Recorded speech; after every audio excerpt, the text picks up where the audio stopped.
why today's event has such profound meaning. At the 1988 Winter Olympics, at this very site, the world was introduced to the Alpine sport of the supergiant slalom, affectionately known today as the Super G. As part of the Chasing Limits series on Shaw TV, welcome to the Nakiska Ski Resort and the Canadian Alpine Championships. Alongside former World Cup racer Paul Stutz, my name is Phoenix. Hi there and welcome. Today you are in for a big-time treat. Since 1988, Paul, how has this event evolved? Well, first of all, thank you again for having me. The Super G, since 1988 when it had its Olympic debut, and we had some success, I might add, at that race with our bronze medal from Karen Percy, hometown hero Karen Percy. The sport has continued to evolve, but still finding that niche event between the giant slalom and the downhill. We've seen equipment evolve over the years, as it has in all events, but it's just getting faster and more exciting as we go. Mapmaker is the course that these athletes will be racing down today. They're no stranger to it. Over the last couple of days, we've had the downhill event. Typically, when you have a Super G, you're on the same course as the downhill. Very commonly, yes. And although there are some more turns, there's some more turn shape and a tighter radius with the course setting, we still see the high speeds and the big air that we've seen in the downhill in the last few days. If you're unfamiliar with the Super G, you will see blue gates, you will see red gates, and you will see 32 of them. Common number?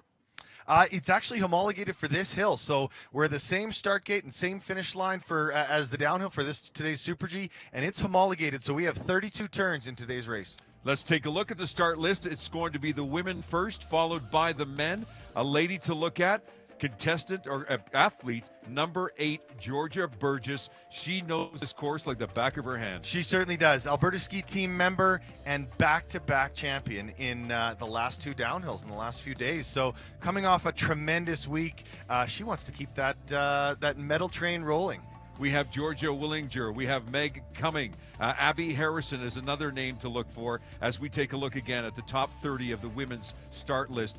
What names pop out here for you? Well, we're definitely going to be watching some of our hometown heroes, some of our Alberta ski team members, but we've seen athletes from all over this country dominating this race. We even have an international field at this Canadian National Championships. We have athletes from Sweden, Japan, to name a few. Right. Oh, there we are. Look at this. Hey, we got a nice, and this is our backyard for the next little couple of hours. Thank you very much for joining us and watching again on a live stream. When I think about the women who are going to be taking off, get this. One chance. That's all they get. You get one run. Yep. All the athletes have had an opportunity to inspect the course. They've all taken a good look at today's course set, but there are no training runs in Super G. They do get one shot and winner take all. The conditions, how do we say this? When we first arrived here about an hour and a half ago, Paul, they were brutal in the sense that the wind was kicking up big time. It has subsided in the past. You'll see behind us directly is one of the fences. Yesterday, when we were doing the downhill, it was flapping in the wind like nobody's business. Exactly, and that's what we get. Mother Nature is the guiding force in an outdoor sport like this. And we saw some weather delays yesterday with the wind coming up. Thankfully, everything cooperated, and we did end up with a great 2 days of downhill racing. But we'll be paying close attention to the wind and the light and the visibility as we get started for today's Women's Super G. What you're watching right now is just a number of the forerunners. These are athletes that they can compete on this course, but they've been delegated to this. Yes, so forerunners are an invaluable piece of the puzzle.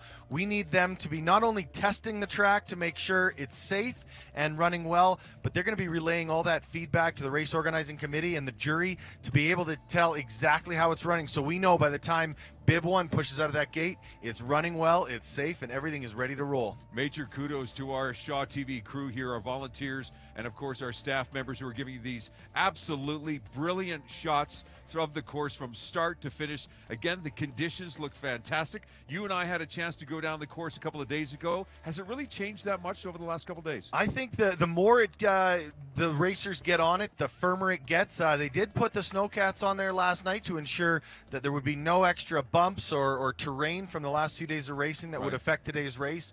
And we know, and we've heard from the coaches today, it's in perfect shape. We got a nice firm surface, which is exactly what we want, and I think it will be safe and fair and fun and fast. for today's race. Coaches is what we are really relying on as well, too, and so are the athletes. By the way, I just heard from the top of the gates. We're going to get started in just a couple of minutes, so just hang tough with us. Some of the coaches we've had a chance over the last couple of days to talk to, the Quebec coach, BC coach, Alberta coaches.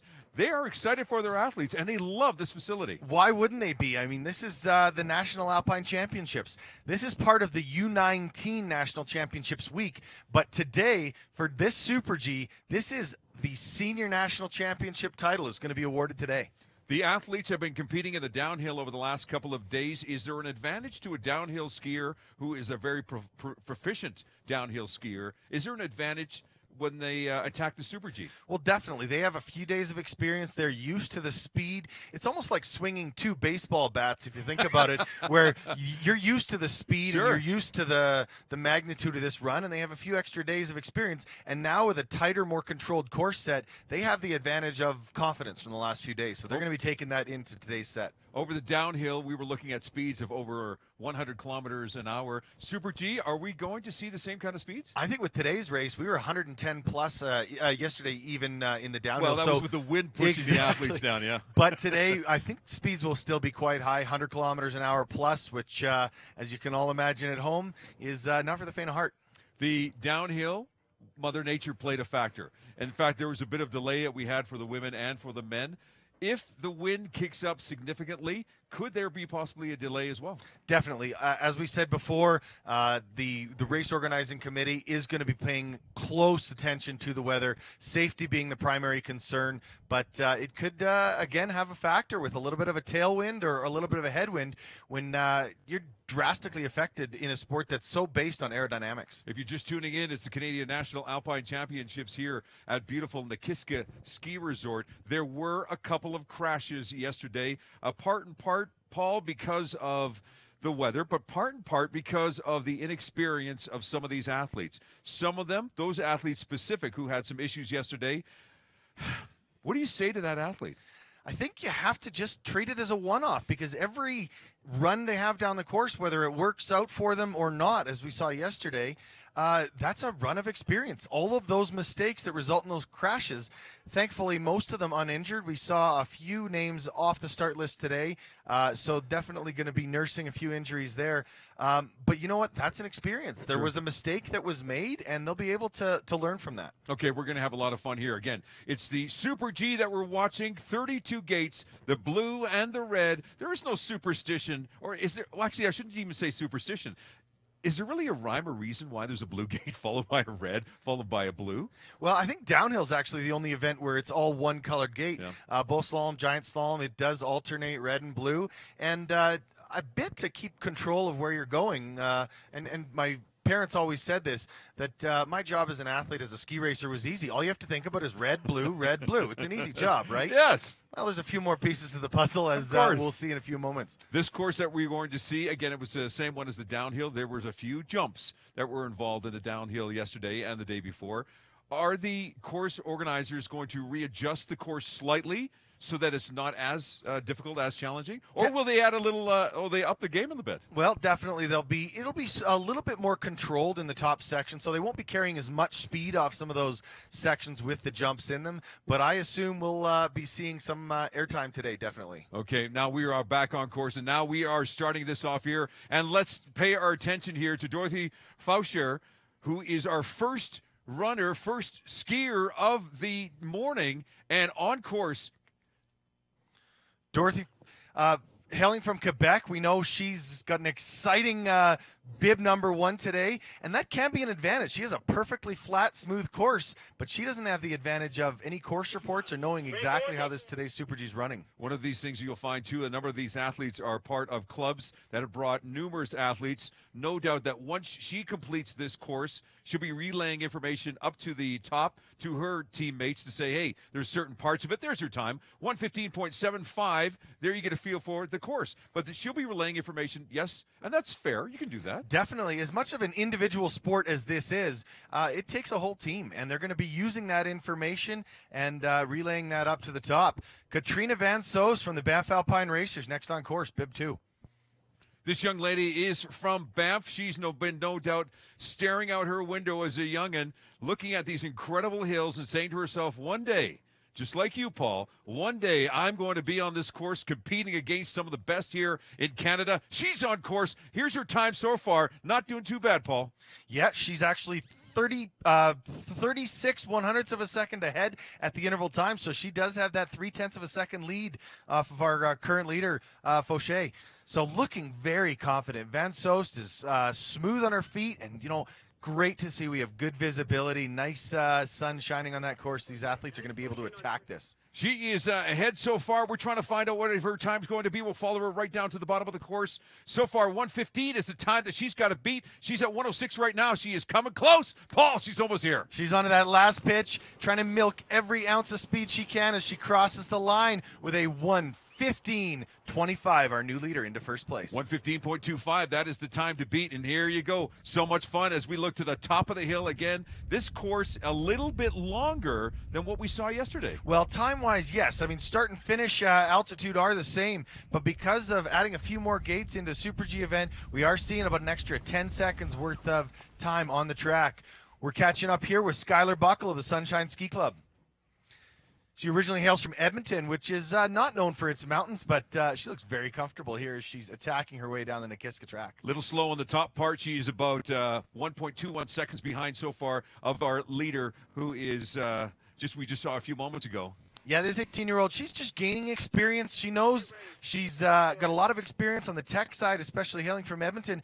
But coming from Sunshine, she got all mountain, a whole wonderland of resorts out in the national park there to explore. And these all-round skiers are definitely showing their stuff on a track today, but gaining experience in the Super G event for sure for Buckle. And if we haven't already told you, this is an 18-year-old who's attacking this course. You mentioned it earlier, Paul. No faint at heart to attack this course. You can see by her time, so a little inexperience as she crosses the line at 1:18.93. Not the time she was hoping for. She will need to improve on that if she wants to be better for next competition. She's about 3.5 seconds behind the leader, so not exactly where she wanted to be. I mean, still a tremendous run, but as we said, gaining experience. She knows what she wants to bring for the next day. We have Ko Denda racing for Japan. We said we had an international field, and here it is, Denda racing for Japan. One of the older girls in the race at 22 years of age, and hopefully she can use that age and experience to turn into a good result here today. And so far, her experience is paying off. She is ahead by 0.48 of the time, or behind the time, if you will. She's got a great run here. Again, the time to beat is a 1:15 marker. Now she goes through this part of the section is the slower part right by our broadcast area. Exactly. As we know, that top pitch, we're going right from the top of Nakiska Ski Resort here, is quite steep. So they're going to need to carry all that speed across this flatter section in the middle. It's not the most challenging section, but one of the most difficult parts of the course to remain fast. As we see here, carry that every little bit of speed down that last pitch. There she goes. 1:14.36. 1:14.36. That is your top time to beat. Back on the top of the hill now, our next competitor. She is a 20-year-old, lives in Squamish. This young lady is somebody to watch. Get this. She broke her leg earlier in the season. Is she recovering? Well, yes, she's doing okay. This is Michaela Martin. This is Nicole Ma. We have ahead of the game. Another BC member, though, no problems. They all look the same because they all share those tips and tricks and are going to be skiing very similar. And again, as you said, relaying that information as fellow British Columbians here, trying to dethrone the Albertan, Georgia Burgess, who's been our two-day champion. And we'll see her in a few moments, and we'll see Michaela, who I just mentioned a few moments ago. But, yes, this is Nicole Ma. So far, not doing too bad here as she is ahead of the pace. She is. We had just a 1/10 of a second lead at that first interval, so she did what she needed to do at the top, but it's all about carrying your speed across this flatter section, staying aerodynamic. We want to see that low bullet position. We all can watch for that. If you see that bib number on her chest there, we know that she's standing a little bit too tall. We want that really low aerodynamic position. And she yes, did it. We have it. 1:14.35. What a great run. Excellent. So great skiing. That aerodynamics definitely paid off. She carried all that speed from the top pitch right into the flats. Oh. Sticking with our BC crew, number 6, Christina Natalenko from the BC ski team. Here's a young lady, again, a very young lady at 18. She's competing against some of the best here in Canada. Holds her own over the one jump that we talked about. There's 2 major ones that she's got to contend with. So far, not doing too bad. We'll get her split in just a moment. Had a good chance to catch up with one of her coaches, Nick Cooper. He's very excited. I know he's really pleased with this broadcast and very happy to be watching his racers down the hill. Hopefully we get a chance to catch up with him later. But he's got high hopes for Natalenko. We know she has the talent. Her coaches know she has the talent. And I think she knows she has it. But it's just a matter of executing that on race day. A little off pace at 0.15, but she can make it up right here. This section is a slower section. This is the part where she's got to find the time. She's got to maintain her speed. She is on pace to get to the top spot, but Paul, she's got to find speed right now. Let's put things in perspective. You said she was 0.15 of a second off the pace. That is just a blink of an eye. So we know how close this sport is. Here's her time. And she did it. Made it up in the bottom. 1:13.37. Natalenko's our new leader. Fantastic. Now, we talked about her a few moments ago. This young lady is the one I mentioned a few moments ago. She broke her leg at the start of this season. Intimidated? Not this young lady. Her name is Michaela Martin. She's on your screen right now. She is looking fantastic, but no doubt that there's putting a lot of strain on that leg right now. Well, we were watching for that this week, if she was going to be a little off, favoring one side or not. But other than that little mistake there, she's looking solid. She's looking strong.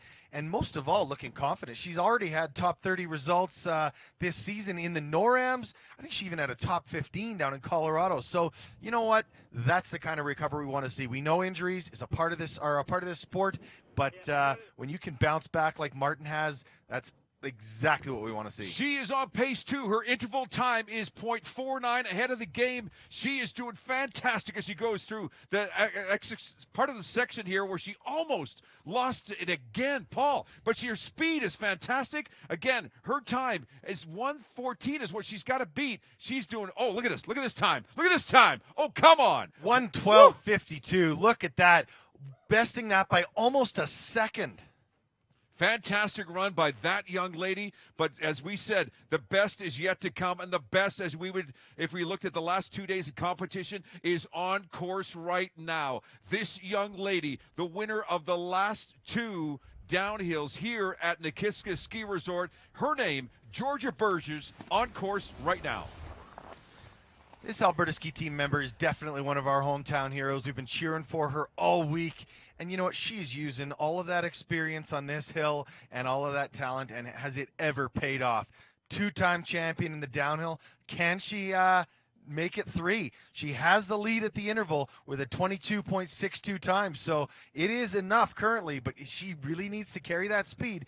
But as we said, has the experience to do so. Talking to her dad a couple of days ago, he was absolutely thrilled what his daughter was doing, and he is no doubt excited about how she's doing now. We'll find her in a second. Georgia Burgess's time is on the right-hand side of your screen. There she is as she comes into frame, tight to the gates.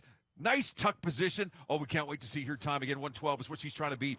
Can she do it? Can she do it? Here's the finish line. Her time is 1:12.06. Georgia Burgess does it again. Look at that. We've seen a few seconds get chipped off the current leader from the start, but Georgia Burgess, apparently she is on fire this week because she is currently sitting in our leader spot, and she's used to that and feeling good about that, I'm sure. If there's anybody who can take the 1:12.06 away from her, is this young lady, Soleil Patterson, 3rd in the national downhill. This young lady is attacking this course big time. Soleil Patterson, another member of our BC ski team, skiing strong. And you know what? That's the confidence we like to see.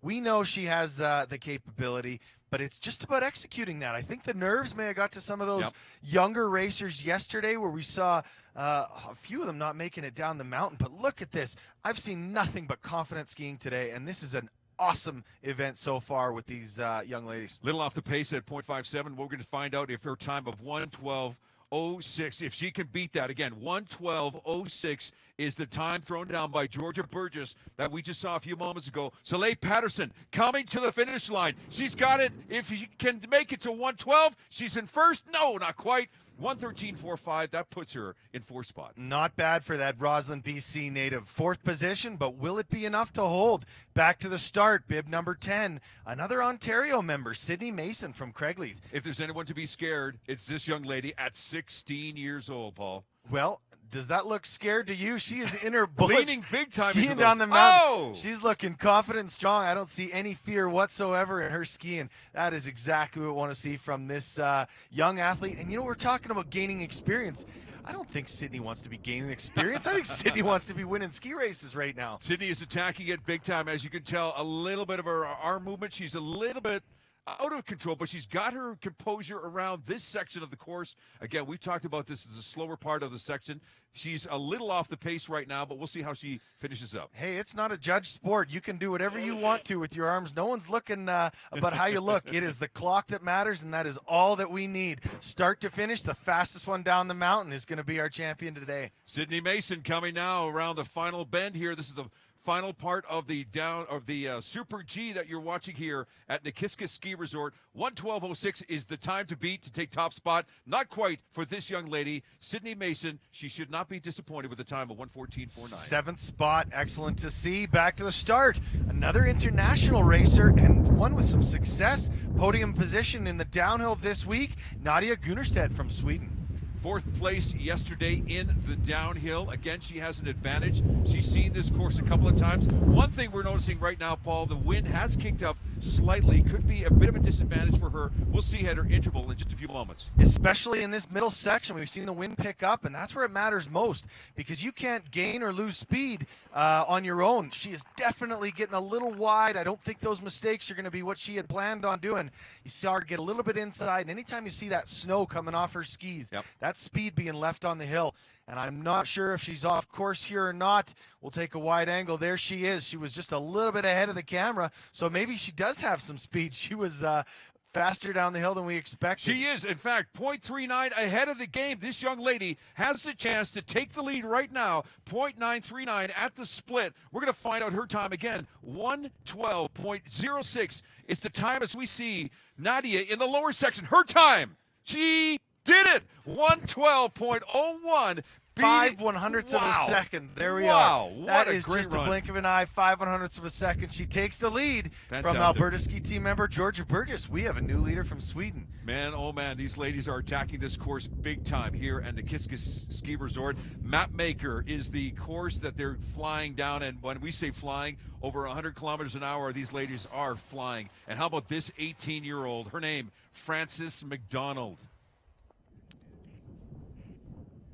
Nice and tight around the gates, finding the red, finding the blue. That's the sequence of order. Her next gate, there's the red. She's looking ahead, finding the blue. And that's one thing too, Paul. Once you see that gate, nice and tight to that gate, you've got to keep your head up so you can see where you have to go next. Exactly. You always want to be looking ahead in this game. It's a matter of staying absolutely precise on the panel. You want to be pulling that string as tight as possible to have the straightest, most direct line down the hill while maintaining that clean ski. One thing we can all notice, if you look at the panels, they all kind of look like bow ties today. That was a decision made by the jury. They've all cinched the center of those panels up, and that, for one reason only, is the wind. We don't want any of that wind affecting it. Strong at the bottom here for McDonald, not quite enough. 1:15.59, still a top 10 finish. Great to see. 3 seconds off the pace. 1:12.01 is the time that each of these athletes is shooting for. Nadia Gunnerstedt, we saw a few moments ago, took the first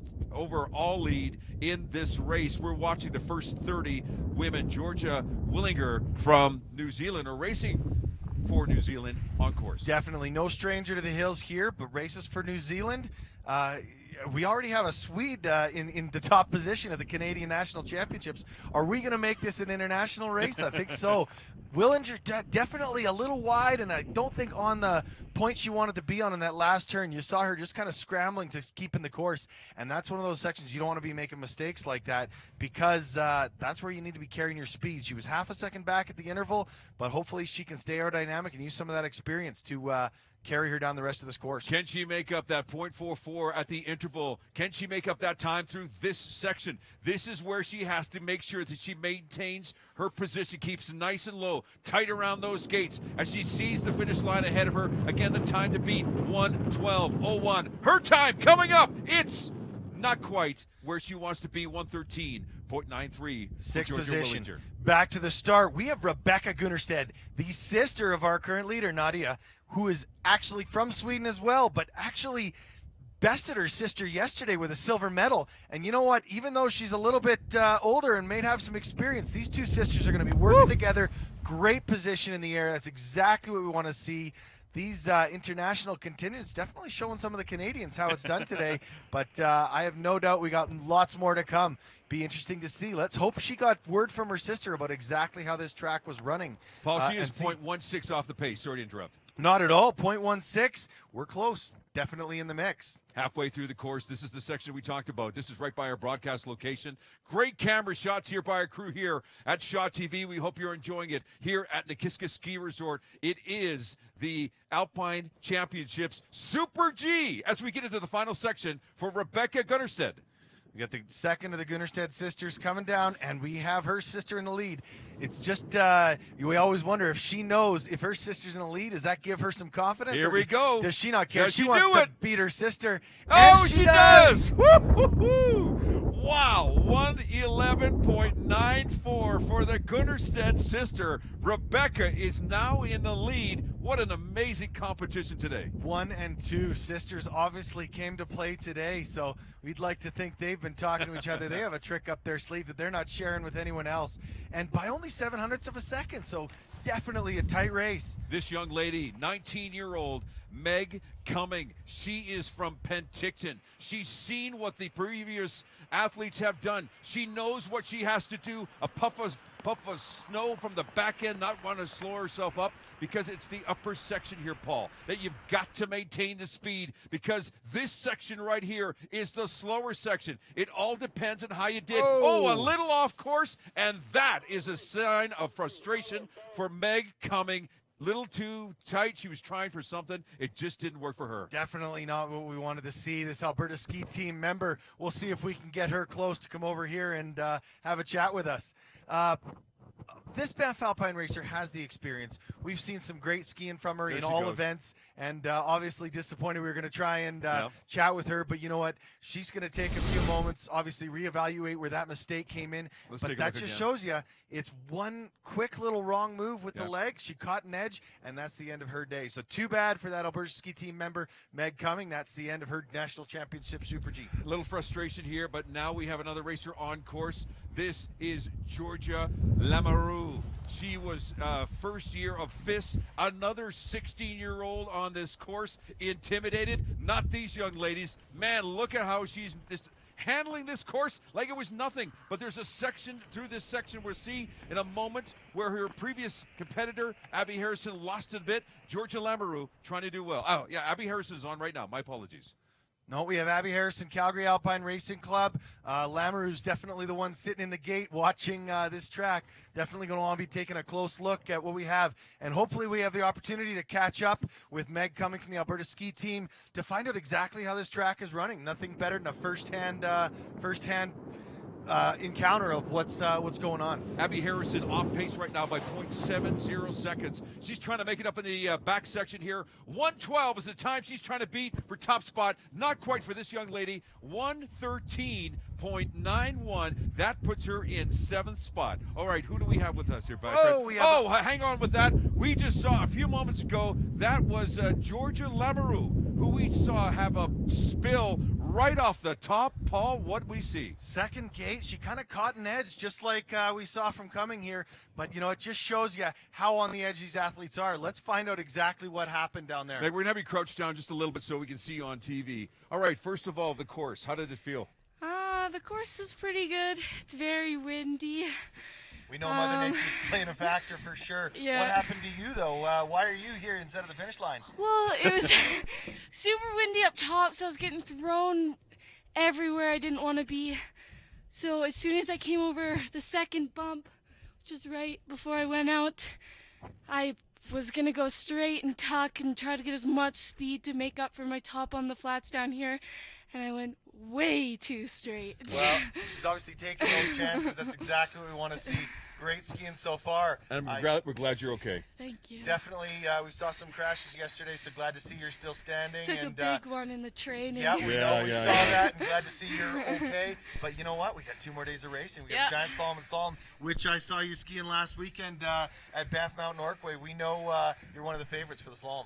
Nice, awesome. Meg, thanks a lot. You take care of yourself. Okay, Thank you. There you go. One of our great races that we're watching here in the women. And let's take a look at this crash again that we saw earlier here from Georgia Lamoureux. Back to the start. You know, Lamoureux just got hung up. She just leaned a little bit too inside on the second gate, kind of caught that edge and high-sided up and over. Definitely not the direction she wanted to be going, but, you know, looks like she's bounced up and she's okay as we have number 18, Nakiska Kamachi from Calgary Alpine Racing Club on course. This young lady is familiar with this area. Why not? Because her family is from the Bragg Creek area. Spectacular place here just right around the Calgary vicinity as we watch her through this course. So no doubt she's been to Kiska plenty of times. And right now she's on course trying to beat a time of 1.11 thrown down earlier. She's got some experience on this hill for sure, but as we can feel, the wind is coming up, and if that's going to affect her positively or negatively in this middle section, we don't know. Mother Nature's definitely becoming a factor here. And we're feeling it right now, too. The wind is kicking up and even blowing our cameras around a little bit. She is not going to best the time of 1:11. Her time coming in 1:16.68. That's good enough for 16th position. I think the wind definitely caught her in that middle section. Not what she wanted. But teammate Sydney Salverda in the start on course. We can see some confidence here in this top pitch. We've seen some good skiing from her this week. And let's just hope she can luck out a bit with the weather. We know it's always a factor, but good skiing is going to be required and carrying that speed from this top pitch. It's another 18-year-old on course right now, and no doubt she's taking a little bit of cautiousness. As we heard from Abby a few moments ago, windy, big time on the upper section. In this midsection, we just had a big gust of wind. You can see the puff of snow coming from the back end of her skis. Yeah, the Mother Nature, she's here. She's not going anywhere. Here's that section we talked about, Paul. A little slow through this. We'll see how she does. We were seeing her pretty upright in that middle section. We just want to see by as 2 much seconds. Aerodynamics as possible, and I think just her failure to get really into that low position that we see now through that middle section really cost her, and I think not being able to carry that speed from the top pitch combined with the wind is going to be a factor for Salverda. And you can see the snow just coming off the course as well, too. The time she needs to be is 1:11.94. She is not going to do it. Wind obviously playing a bit of a factor. Sydney Salverda coming across the line in 16th spot at 118.42. Again, take a look at that shot. Look at how the wind is kicking up the snow. Look at those gates. You barely see our next skier. This is Alexandra Burke taking the challenge, and she knows she's got a lot ahead of her. That wind, hopefully, on her back. Definitely not what you wanted to see coming out of that gate with that much wind. That not only affects your body position, but your visibility too. As that snow is blowing across the hill, you don't have a chance to even see those blue lines that are put there for visibility purposes. So we'd hate to see this. We know it's always going to be a factor here on a windy day like this today. But you know what? We'll just wait for her time. She was 1 second off, just under, at the interval time. So I don't think she'll have the speed that she wants to carry into this bottom section and take the lead from the Gunnerstedt sisters. But hopefully she can carry as much as she can and work her way into a top 10 position. 1:11 is the time that she's trying to beat. 1:11.96. Boy, that was a great time, too, from one of the Gunnerstedt sisters. Here is Alexandra Burke's time as she sees the finish line straight in front of her. Her time is at 1:15.06. That in 12th spot. These young ladies are pushing hard, but right now, as we're going to be taking a break in a few moments, these ladies are probably excited that we are going to be taking a break. You know, given that the weather we saw there, I think that's a tremendous time. She overcame that and still performed very well. But a few-minute TV break here will always be a determining factor for what's going to happen with the weather. This course is fast. This course is fun. This course is exciting. You did see the first group of women down the course, and we'll find out how they stack up in a few moments. From beautiful Kananaskis country, Alberta, yes, you are watching the Alpine Championships from the Nakiska Ski Resort, all part of the Chasing Limits series on Shaw TV. More coming up.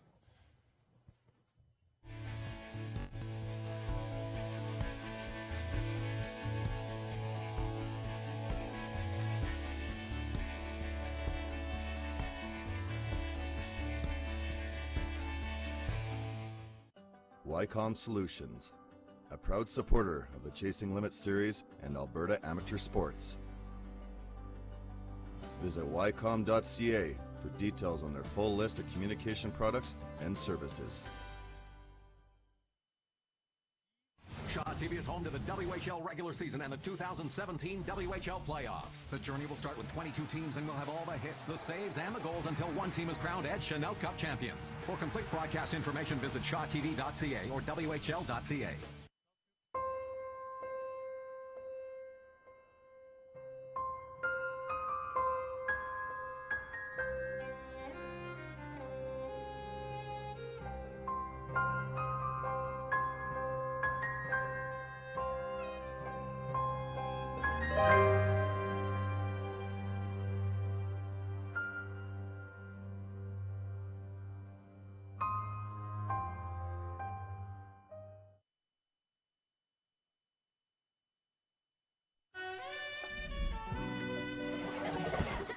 There's something you gotta see. Who did this?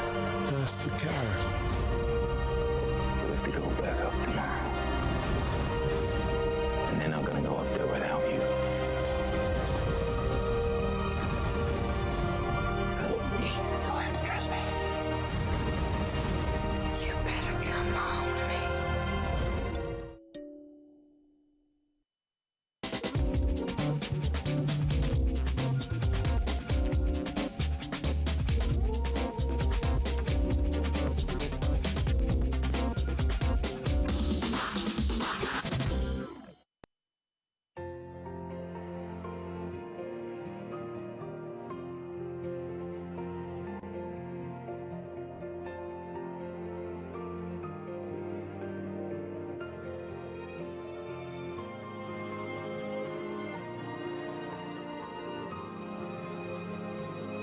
And welcome back to Nakiska and the Women's Super G. The first top 20 women have come down.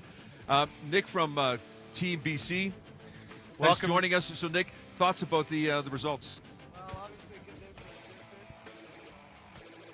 Well, and then Georgia's been solid all week from the Alberta ski team, so nice effort for her. And on the U19 podium right now, 2 girls from BC in the top spot, but we'll see if that holds on. The course is holding up well, so a lot could happen still. BC sitting in 4th, 5th, and 6th there, just off the podium. Not exactly what you wanted, but hey, strong result for those young racers for sure. Yeah, still it's a U19 championship as well today, so we do have 2 in the top spot there. So. What are the ladies saying about the course itself? I think it's running good. The flats are pretty slow right now. Kind of, there's a lot of swing on this one for a Super G. It's definitely a little bit more turny than I would like to see, but it's running nicely. Explain swing. It's just there's more offset, there's more distance across the hill between the turns, so it's very controlled. I would say not necessarily the bravest person is going to win today. It's more of a technical skier Super G. Give us your commentary on Carleen Rudder as she's coming down the hill. She's doing a nice job right now. Looks like she's in a good position. Coming through that section, some girls were having issues getting behind the tempo there, but she seems to have managed it well. Now this is key, this section, just trying to take your speed from the pitch out onto the flats. And with this wind, aerodynamics definitely playing a factor. We've seen a few of the athletes standing a little taller than they want to be, but we want to see that low tuck, especially carrying that speed onto the flats, right? Yeah, exactly. And I think that tailwind's pushing the female athletes around a little bit, and they're just having to manage it when it's coming from behind, and of course when it's coming up the hill, they've got to stay low. The top time so far is 1:11. We'll find out how Carleen does as she has the finish line in her sights. Thank you very much for being a part of this, man. It was great having you here, and go Team BC. Thank you. Good Thanks, to see buddy. you guys. Appreciate that. Yep. Thanks All right, again, Nick, for that. Yep, sorry there. Inside Carleen, advice. Yeah, Carleen, 119 is her time. Great to always have the perspective of these coaches. As we take a look at the course, it looks like, yes, she's back on course. Her name is Helen Hume, this young lady from Ottawa. Whoa, just over that first jump. As we were just talking with Nick, he had that first-hand view. He knows exactly what's going up on that course, and he's saying this section in the middle is going to be the very crucial spot where they want to be staying online, keeping clean on their skis, and every time you at home can be watching that on your screen, that snow's coming off those skis, that's a little bit of a disadvantage. Absolutely. They're losing speed, so we want to be watching for clean skis and low tucks here. Helen, 1.15 off the pace right now, trying to find that little ounce of speed anywhere on this course. You can tell, again, the slow section. Now she sees the bottom half of this course. She's got to shoot for a faster speed right now because 1:11 is the time that she's trying to beat. Yeah, she's going to try and squeeze every last little bit down that last pitch and across the line. 1:11 to beat, but she is a 1:16.26, just outside the top 15 into 16th spot. Okay, we've seen a few other 18-year-olds on this course earlier today, and spectacular times for them. This is another 18-year-old that's now in your sights. Her name, Corinne Goulet from Quebec. We saw a little bit of a wobble there in the top, just may not have had that confidence on the downhill ski there.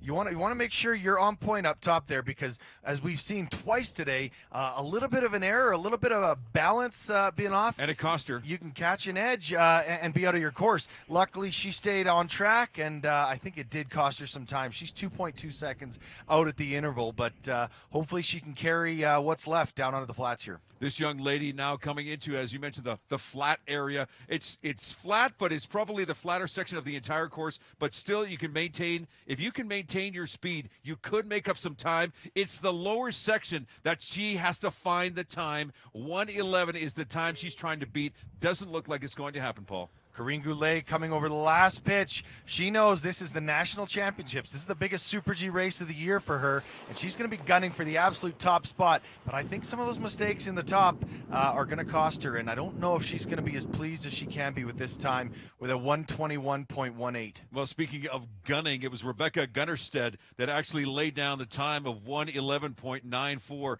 We saw her on course about 5 minutes ago, but boy, that was a time to beat. And Madeline Sullivan, this 16-year-old, no guts, no glory. How about that landing? Oh, not enough. That's exactly what happened yesterday with a number of these downhillers. She just got on their heels, on the back seat coming off that roll. We saw it too, and didn't we? Thankfully she stayed on her feet and didn't end up in the fences, which we saw before. But you know what? She's okay, but that's still the end of her day and the end of her national championship Super G run. From what we saw just a few moments ago, it looks like she may have launched off that jump maybe a little bit too late. I think she just didn't have the direction. She was probably a little bit late on the line, didn't have her skis pointed in the right direction, because when you're in the air, you're not controlling your direction. You can't turn while you're in the air. And we get a good look evidence of it here. Just a little bit on her heels. You see her arm tails swinging, touching the ground first. And when you're kind of on your heels, she's the lost pole. her pole.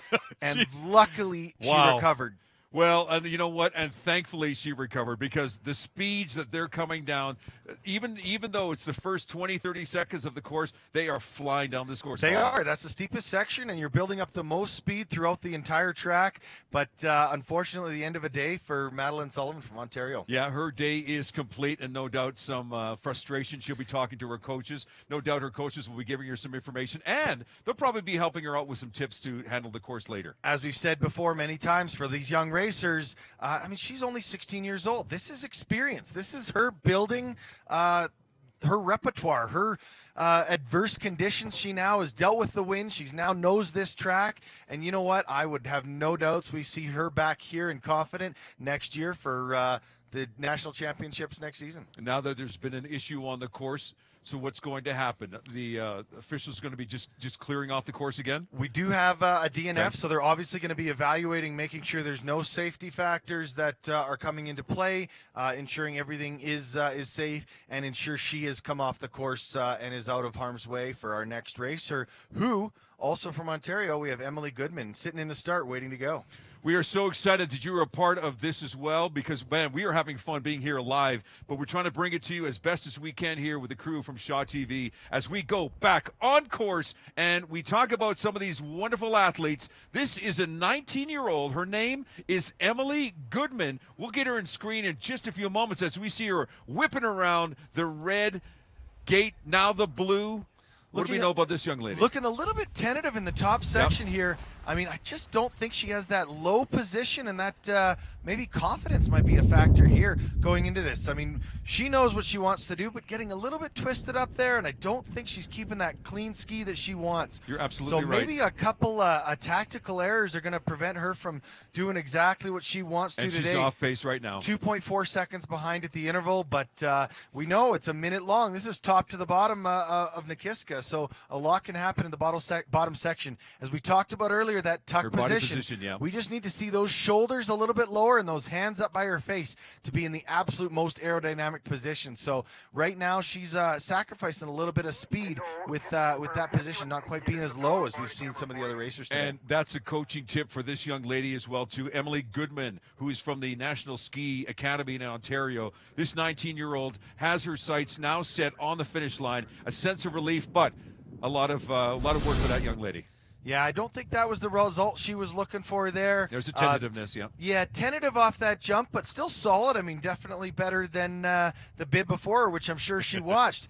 Back to the start here, we got Asha O'Brien, 18 years old from the National Ski Academy.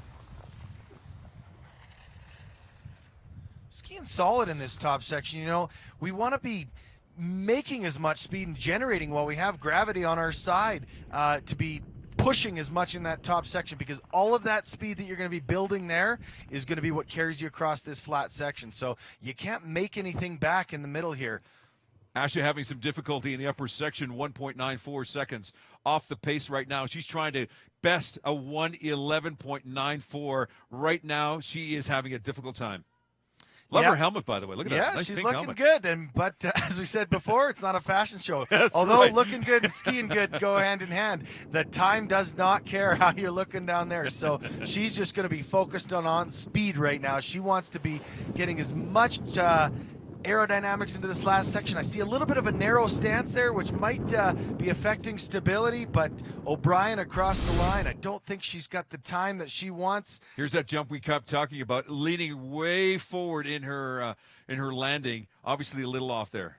Yeah, O'Brien across the line. I don't think at the speed she wanted, but, you know, again, this is gaining some experience, and she knows what she wants to do for the next Super G races of the season. 18 seems to be the lucky number on this course, especially for this young lady, Nicole Clark, another 18-year-old who is attacking this course here at Nakiska Ski Resort. You saw a few moments ago the snow kicking up big time, the wind playing maybe a factor for these athletes right now. Always. We got a big contingent of skiers from out east. We got a number of people from Ontario and Quebec. They don't have the mountains like this and the speed events that they can host just by nature of the geography there. But, you know, they've been spending a lot of time out west here, gaining experience in the downhill, and we've seen some great speed skiing from the Easterners this week. Nicole off pace by 1.54 seconds, and it was the top section that she lost it as well, too. Early in the race, you could lose it, you could win it early in the race, Paul. Yeah, definitely the top pitch is going to be the determining factor. 17th spot for Nicole Clark. That's, you know, it's still a top 20 result. She can't be unhappy with that. She's moved up 10 spots from her bib position, and I think we'll carry that result, learn from any of those mistakes, but carry that result into the next few days of racing with the giant slalom and the slalom. How much has this young lady learned from the previous skiers? We're about to find out. She is a technical skier, Cameron Metzger. If there's anyone that can take the top spot, it's this young lady. Look how she gets low right through the gates. Is she going to keep the line? So far, great run. Really strong skiing, really dynamic, lots of angles. I think a couple of those little bobbles that we saw cost her some time. She's 0.9 of a second off the lead. She can make it up in the top section, but with aggressive skiing like that, she certainly can, as long as she can stay low and maintain all of that speed through the flat section. Maintain that aggression as well, too. Here is the lower part of this course. She has to, and looks like she's kept her speed up. Here's where she's got to keep it nice and tight to the gates. Keep that line. She has the finish line in her sights. 1:11.94. That's the time she's shooting for. She is not going to do it. Slow in the bottom section for Cameron Metzger. But hey, 12th position, moving up from bib 29, still solid. There's, I think, one of those little mistakes that cost her. And you know what? Just a few hundredths of a second there can compound itself through the rest of the course. And she continued to kind of lose speed that she didn't have in that top section. So I think that's probably where it started. And couldn't quite carry that speed. We have bib 30, Frederic Cardinal from Mont Orford, Quebec, on course, rounding out our top 30. I know you spent some time in Quebec. The ski hills, how do they compare to the ski hills here in I've BC, actually Alberta? had some success at Mount Orford, so I will definitely say I like that hill. And you know what? They have a great downhill track for the entry level there. And, you know, as much as they do have that hard Eastern Canadian snow, which is excellent to train on, they just don't have the vertical that we have here in Western Canada to be able to get these long downhill and Super G courses. She's trying to improve her standings as a 30 spot. She's trying to move up. She is having a little difficulty. Yes, she's tight around the gates, but when you do that, that's also going to slow you up slightly. It is. You know, you want to be on the pin there, but if you're trying too hard to stay there and you're sacrificing the clean ski, it's definitely going to affect you. Cardinal into 17th position. So great skiing from that young Quebecer. I know there's lots more to come for her, but that rounds out our top 30. Boy, we have an exciting race on our hands here. Man, this was a lot of fun. You know, we had some front runners that we thought were going to take the lead. And they did. Like and Georgia we Burgess. We knew the Gunnerstead sisters from this week. And look what they did. Burgess, that's been those have been pretty common names on the podium this week. We do have Alberta ski team member and hometown hero rounding out with third place in our Canadian championship. But Nadia and Rebecca Gunnerstead from Sweden are the story of today with the 1 and 2 spot. And we saw the top 30. Now there are more young ladies to keep coming down the hill, and as they come down, their interval times will probably be tightened up as well, so we could have two skiers on course at the same time. Yeah, they're going to tighten those up to 45 seconds to keep that even playing field. As we know, weather's always a factor, but we want to be able to get those women down the course as fast as possible, because up next, what do we have coming? We have the men. Man, oh man. Well, here are the results for the women. We talked about the Gunnerstead women, and look at that. Rebecca in front of Nadia, a little sibling rivalry, but boy, what great talents in both of these ladies. Let's take a look at how close those times are. Only 0.07 of a second between first and second, and another 0.05 of a second rounding out the bronze today. So you know what? Just over 1/10 of a second, which comes down to centimeters in a race like this between our podiums. So we know all of these athletes have the talent, but notably, too, we have a few of those youngsters from BC, our U19 champions. BC team's got to be proud today with a few of those top spots in the U19 champion. And the good news is we only saw one crash. We saw two DNFs, but at least one of them was a crash. But for the most part, everybody walked away unscathed, and that's always great news. Definitely. We know we have 2 more days of racing. We got the giant slalom and the slalom coming up this weekend. And I know all these athletes are going to be here, and they want to make sure they're in tip-top shape for those next few races. So glad to see everyone more or less stayed on their feet today, and everyone's going to be gunning for it tomorrow. Is weather a factor here at Nakiska? Well, take a look at that shot. Great shot from our camera crew here at Shaw TV. What a great race this was for the ladies. And here's just a few examples of some of the things that we saw here as well, too. So some of the snow flying on some of those girls, maybe not making the speed they wanted, but a great aerodynamic position. A couple of those little mistakes, as we saw, losing a little bit of speed in the top section, will carry that down into the bottom. Now with the women's downhill complete, we turn our attention to the men. Stand by from the Nakiska Ski Resort. You're watching the 2017 Canadian National Alpine Championships, part of the Chasing Limits series, here on Shaw TV.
Wycom Solutions, a proud supporter of the Chasing Limits Series and Alberta Amateur Sports.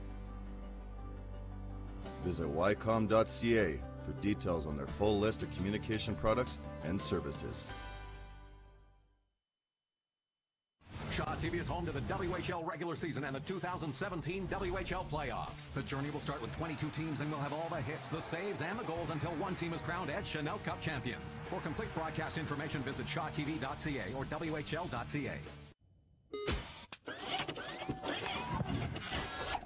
Well, I can't be his guardian. Well, your brother provided for your nephew's upkeep. I think the idea was that you would relocate. Relocate to where? Well, if you look, it was my impression that you'd spent a lot of time here. I swear. I'm just a backup. Lee, nobody can appreciate what you've been through. And if you really feel you can't take this on, that's your right.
Welcome back to Nakiska Ski Resort, the site of the Canadian Alpine Nationals, the Super G, here at Nakiska, alongside former World Cup skier Paul Stutz. Hi there, my name is Phoenix. Welcome to our broadcast location, mid-mountain, right by Mapmaker, squished in between. What's the one beside us? Whoop Up. We're actually going to be having our GS race tomorrow. So we have just wrapped up the Women's National Championships. Tremendous race. Super G is quite a competition. Now, you may be familiar with the downhill speeds of upwards of 110 kilometers an hour. At least we saw that over the last couple of days. These ladies did not hold back, sir. No, they certainly didn't. I don't think you can hold back on this track. You are jumping in right off the top of the mountain and getting right into the swing of things. The steepest part of the course is right off the top, and we did it. We had a tremendous women's race as we wait for the men to begin here at Nakiska. No, those aren't the ladies, and no, those aren't the men. Just tell us who exactly are these people? We have an enormous crew of volunteers, of coaches, of course workers.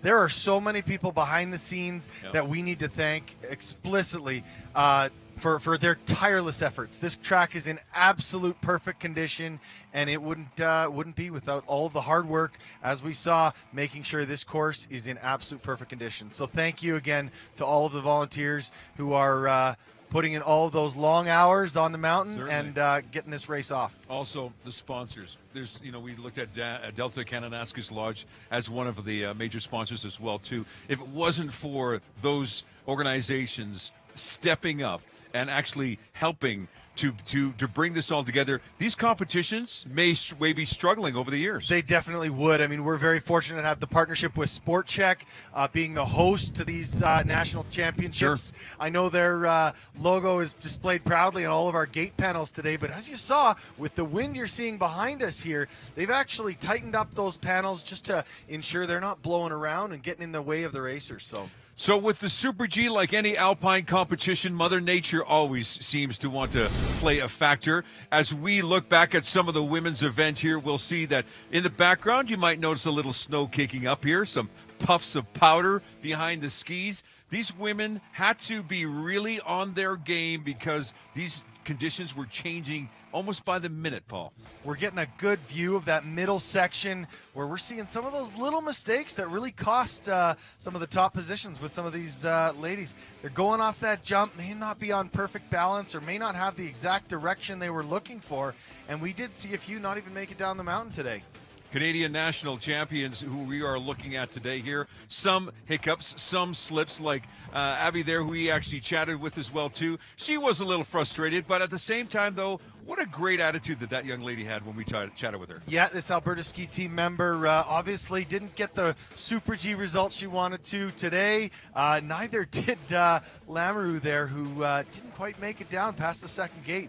But it's a game. It's part of the game. It's a game of attrition, and we know if you're going to be risking it all, if you're going to be pushing that envelope, things like this happen, So hold on to your skis. Great to see. Hold on to your poles. All of these young ladies absolutely charging down the mountain, and you know what? Charging has its rewards too, because for three members, two of them from Sweden actually, and Alberta ski team member Georgia Burgess, that risk paid off because they're standing on the top of the podium for the U19. But not only that, the senior national championships today. Quite a title, quite something to say, especially if you're under 20 years old. That's truly amazing. No question, the coaches are going to be having some tips and pointers as they review the tapes and probably review our broadcast as well too, and just give those little tweaking moments for these athletes. Doesn't matter what race you go down or what race you're a part of, there's always moments, opportunity for some feedback for improvement. Exactly, and I bet you even all the men and men's coaches were going to be watching just to see how this track was running. It is the same course for the men who will be starting just momentarily. They've all had a chance to take a look at the track this morning with course inspection, but you know what? They only get one shot at this. There's no training runs in Super G. As you may have noticed in our shot here just a few moments ago, we had some sunshine in the background. And as I look over to my left-hand side here, and Paul, you're looking over there too, you can see there's this massive cloud coming our way in the form of Snow. Well, that's typically what we get Wow. this time of year. And you know what? That's always going to be a question mark. We know how the wind can move those weather patterns around, but fingers crossed that we're going to have a nice, safe, fair race for these gentlemen starting in a few moments here. Well, now, gentlemen, just so that you're watching, and I know that you're watching and listening, here's the deal. The women threw down a time of 1:11.94. I believe that was the fastest time. There we go, 1:11.94 by Rebecca Gunnerstedt. So, gentlemen, there is something that the ladies have thrown down. Let's see if you can beat this, guys. What do you think? Will that happen? I think the bar has been set. We saw some tremendous skiing from those ladies at the top of the podium there. And you know what? On a hill like this, sure, we may have some of the men that are a little bit older here with a little bit more experience, but with skiing like that, I think the bar has been set and the challenge is facing them. We're looking at about a 5-6 second separation from first place all the way through 20. Was that inexperience? Is that why we're seeing such a big gap here, or was that just the conditions? I think definitely experience is going to come into play here. We have some of our older women well into their 20s, but we also got ladies with their first year of FIS that they're coming into. So this may be one of their first times even down a Super G track. So experience definitely going to be a play. And with the broad variety of racers we have here today, I think that's why we're seeing a bit of that gap between first and 30th. But as you mentioned, weather's always a factor. So I know some of those times can definitely be attributed to the wind, maybe not in those racers' favor. Paul, while we have a few minutes waiting for the men to get onto the course, you mentioned FIS a number of times. FIS points are important to these athletes. It determines whether or not they move up in rankings, if they're a part of a certain competition. Here again from the Canadian Alpine Nationals here at Nakiska, beautiful Nakiska for the Super G men's, which is coming up momentarily. Take a moment just to explain the FIS points. So your FIS points, FIS, that stands for the Fédération Internationale du Ski, which is the governing body for all alpine skiing and other events for that matter, and providing all of the guidelines for course setting, for the runs that these races can be held on, but also the point system, as you mentioned. So it is a way for all of these athletes to be ranked in amongst their peers, while the entire world, the entire ski body isn't going to be here for one race. So the point result is kind of factored in with our top racers and their world rankings, and then a penalty will be applied to this individual race. And the race points being applied, the winner will be getting 0 points tacked onto their time, and that will then improve each individual's world ranking. So all of those great results we're seeing will definitely help those world rankings. Okay, scooch down a little bit down here. You know what? We every now and then we want to pull over some of the folks that are involved in this race. Please introduce yourself. I'm Abby Thomas from the Quebec ski team. The Quebec ski team. So, how are you today, and how's the course? I'm good. The course is pretty nice, but I didn't make it too far today. Well, I think you had an entertaining day yesterday too, if I remember correctly. That was my teammate, but yeah, she did. She had a big crash. Yeah, so we're glad to see you're still in one piece today. I know it didn't work out as planned, but great skiing. Tell us exactly how it felt factoring in some of the weather we've had today. Definitely the wind is a factor, so just try not to let it get in your head that there'll be like a headwind or a tailwind because it's switching around a lot, and to just try to not think about it, I guess. Well, you're still smiling, so it looks like confidence isn't an issue for you. What's next? You have the Giant Slalom and Slalom coming up in the next 2 days. How you feeling? I'm pretty excited. Giant Slalom's my favorite, so I'm really excited for tomorrow.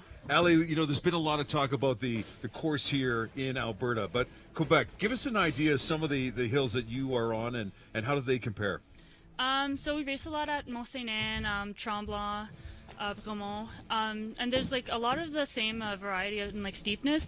They're just not really mountains. They're a lot shorter. Oh, just shorter runs. Yeah, a bit. Exactly. Because I know you've skied on those before too, Paul. Definitely, but you're getting, we know you have some experience out west here, and you've skied out here a lot, and no stranger to this downhill track too.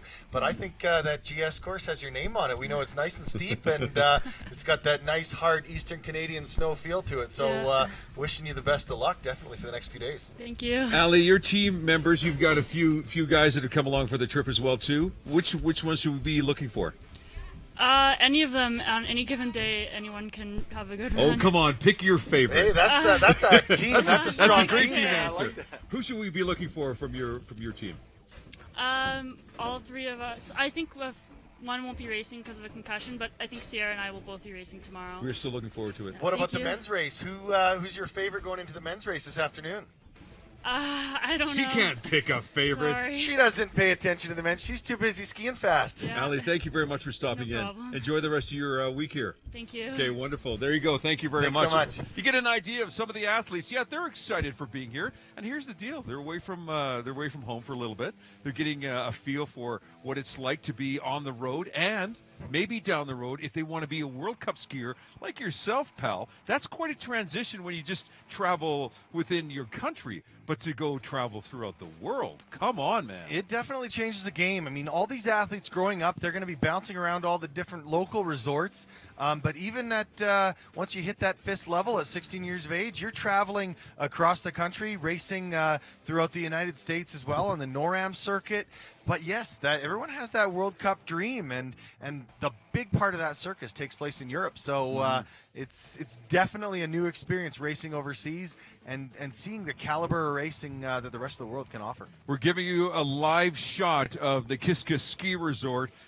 If you were here 5 minutes ago, you would have seen a mountain beyond those trees. And as you can tell, the snow is starting to creep its way into and onto this facility. Everyone knows when it snows on a mountain, it's fantastic. Is it going to be fantastic for the skiers? They're going to have fresh snow everywhere. But while these are some of the volunteers, by the way, we want to give them a big heads up. They're getting ready for that snow that's coming here, pal. We don't want that new snow on this track. We want to have that nice, firm surface, because the more new snow that comes in, the more that course can chew up and we can start seeing some ruts. So we know all these course workers and volunteers are going to be doing their best to keep all that new snow off the track and keep that visibility there, too. I'm sure we'll be seeing the gentlemen out with the blue paint, putting a little bit more of that dye to help with that visibility as we've lost the sun, and they're going to be wanting to see all of the little micro terrain on the mountain. Paul, you mentioned the ruts. Now, the ladies, about 60 ladies went down this course earlier today.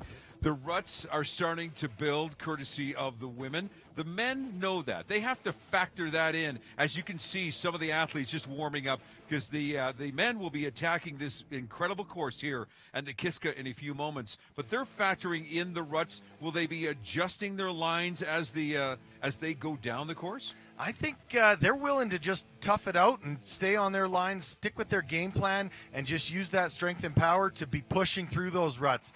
But again, we do have this short break between the men and women to be able to buff out any of those sections that may have had a bit of some damage to the snow from the ladies' race. If we haven't already mentioned, we'll mention it again. Yes, Mother Nature wants to be a part of this race. At what point do the race officials say to themselves, okay, we need to delay this, or we need to cancel this race? Because for the most part, I have seen, and I know you've been a part of it as well too, so many competitions that wind could be blowing, the snow could be howling, but races still happen. So what would predicate whether or not a race happens or not? Safety is always going to be the main factor, and we have. But is there a wind speed? Is there something that they would look at? They're going to be evaluating a number of different factors: weather forecast, wind speed, wind direction, wind gust, visibility, and they're going to be using all that experience and evaluating that to ensure it's going to be safe. But as you saw, we just had that camera angle from the top of the course. A few of our Canadian ski team members.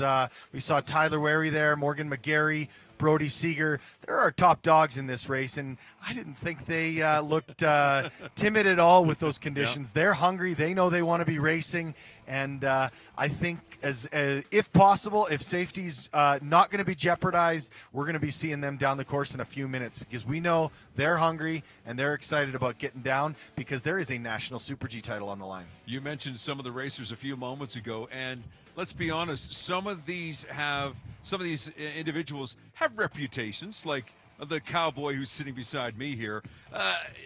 How do you get your reputation? From just doing crazy stuff, or just being I don't know. Where'd you get cowboy from, by the way? Well, it's funny you mentioned that. Paul, the Cowboy Stutz. I don't. Is that what they called you? No, they certainly didn't. But although I will admit, I have no problem saying this. Some of my skiing did look more like a rodeo than the nice, perfect technique of alpine skiing as we've seen. And I have spent my fair share of time in the fences.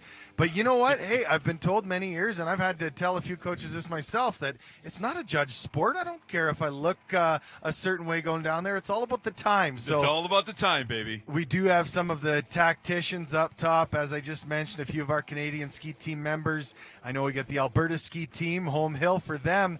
They know what's coming up. So all of those reputations are on the line because they want to be making the name for themselves you know what? This is a national championship. This is the biggest race, Super G race of the season in this country. So they want that title sitting next to their name. I mean, I'm very proud and thankful to be able to say I have some national championships under my belt, but one of them is on the line for today. Well, as the race officials get this course ready for the men, as you can tell in that great shot from our crew here at Shaw TV, yes, the snow is coming. Yes, the men are coming. We are at Nakiska Ski Resort. It's the Canadian Alpine Championships. It's part of the Chasing Limits series on Shaw TV. The men on the way.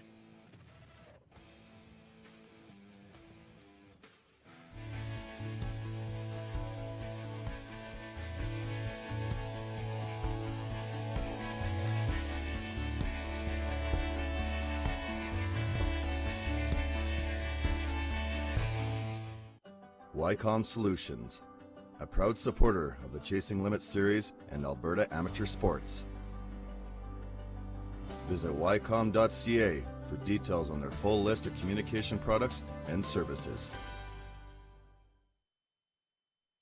Shaw TV is home to the WHL regular season and the 2017 WHL playoffs. The journey will start with 22 teams and we'll have all the hits, the saves, and the goals until one team is crowned as Chanel Cup champions. For complete broadcast information, visit shawtv.ca or whl.ca.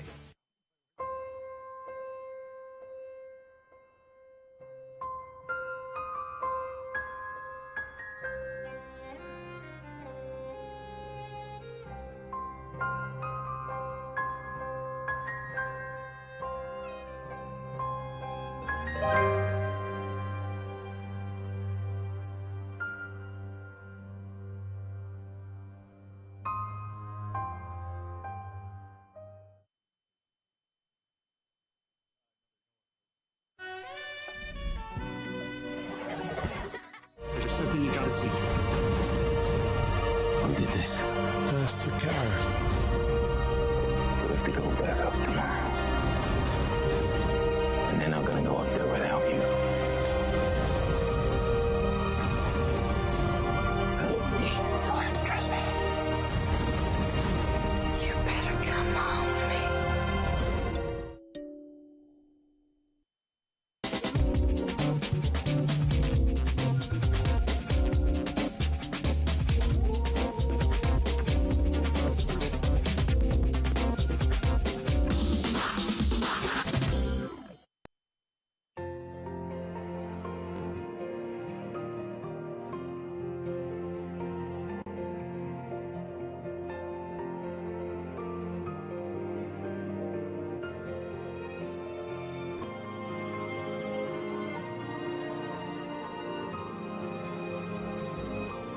Welcome back to the Nakiska Ski Resort. It is the site of the men's Super G. It is the championships, the Alpine Canadian Championships. As we take a look at the men's Super G start list, Henry Lewell, what a day he had yesterday in the downhill. Paul Stutz, who is a former World Cup skier, is joining me. My name is Phoenix. Henry Lewell, what about this guy? Well, he had some success yesterday with the top of the podium position there, and bib number 1 today. We'll see how that works out for him. We got some favorites, though, in this top 10. We got 3 members of our Canadian ski team, some of the best Super G skiers in the country. You saw some names, household names, and some of our up-and-comers. We got Brody Seeger, we got Tyler Wary, we got Morgan McGarry. I think we got an excellent race on our hands this afternoon. Looking forward to it. We're going to give you the top 30 men, but just to give you an idea of the popularity of this sport, and it's been growing by leaps and bounds. Over 92 men are going to be attacking this course. We'll show you the top 30. This is pretty much where the top 10 will be determined through this top 30. Would you agree? Exactly. Well, the top 30, the way the start order works for a national championships, the top 15 highest ranked men actually get to pick their bib number out of the top 30. And then the 15 to 30 is then drawn into those remaining spots. So we will see our top 30 racers come down the mountain first. So it'll be interesting to see what order they picked and how that's going to help or hurt them with some of this new snow coming down possibly. You know, we took a commercial break a few moments ago, and at the time we had nothing falling from the sky. And guess what? Mother Nature is coming back again, and it is starting to snow. Now, let's be real here. It's going to be snowing. Will you have an advantage if it starts snowing right now? Will you have an advantage at the start, the middle, or near the end of the race? You know what, typically if we know there's going to be some fresh snow on the track there, the middle is almost the best place to be because we know that soft snow isn't always going to be the fastest. And then as it kind of, some of that soft snow gets pushed off the track, it might speed up a little bit, and then we might even see some ruts coming into play at the end. We've got one of our forerunners here on course. Great to see these athletes taking a good look at the course, being able to ensure everything is running well, and we're ready for competition. They'll be reporting to the race jury to make sure that this course is ready to go for bib number 1. At the top of the hill, you see the wind kicking up just behind us right now here. At the top, at the start gate, there's no television, so they can't really see what we're seeing right now. No, they don't have the advantage of seeing the whole track. They're just going to have to trust their coaches who are all on the radio and reporting right back to the top to see exactly how those different sections are running. And we talk about the advantage or disadvantage of bib number 1. Yeah, his coach can tell him about those forerunners, but you know what he doesn't have? He doesn't have any of those top racers to watch or hear about going down the track. So may help or hurt. We'll see. What about the psyche of these athletes? They have been here since we've been here around 8 o'clock this morning. It is now about noon, so it's about 4 hours later.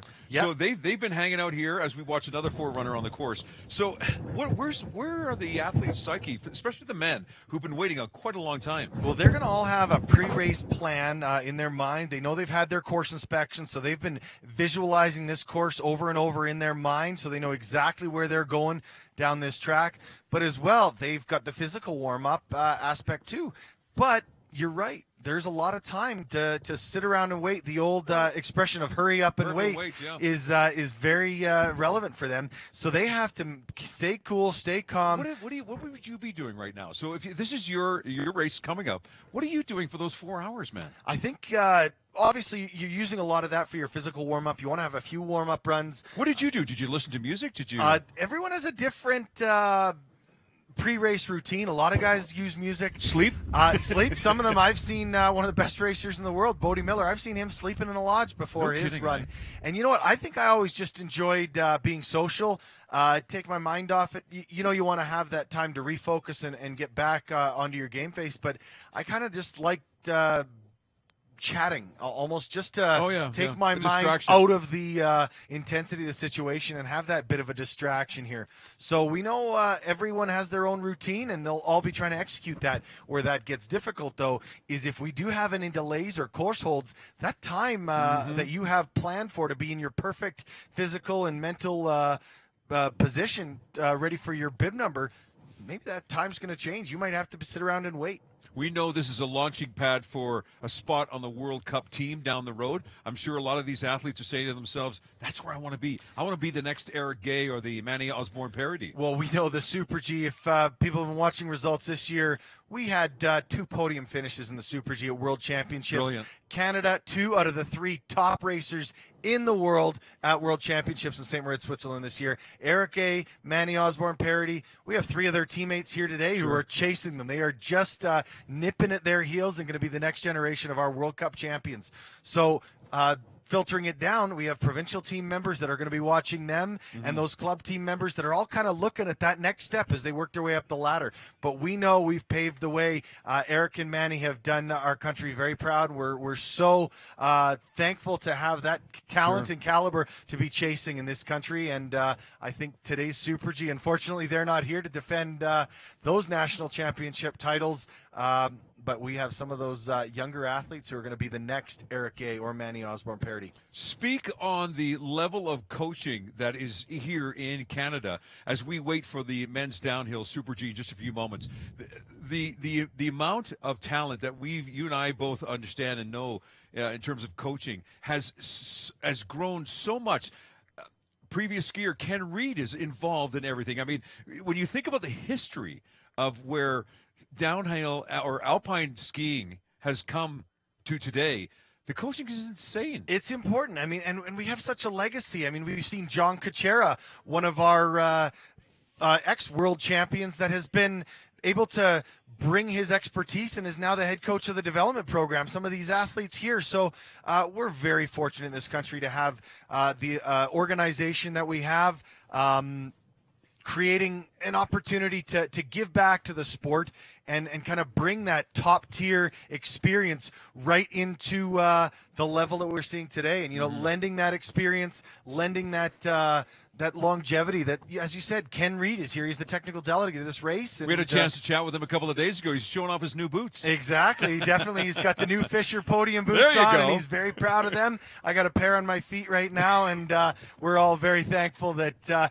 equipment being such a huge factor, we have the support of not only the volunteers and sponsors and teams, but the equipment companies definitely deserve some thanks because they're the ones supporting these young athletes with the top-tier handmade equipment that's on their feet. And Alpine Canada is always on the lookout for sponsorship opportunities. If you would like to find out more as well, too, and how you can get involved in this spectacular, brilliant vistas, as you can see, if you want to be involved in this sport and you're thinking about maybe sponsorship, I'm sure Alpine Canada would like to take your phone call because, again, these athletes have trained from such a young age. Their love for the sport is so self-evident. And then, again, the level of competition that we're seeing here is world-class. So, again, sponsors would love them. You can never have enough.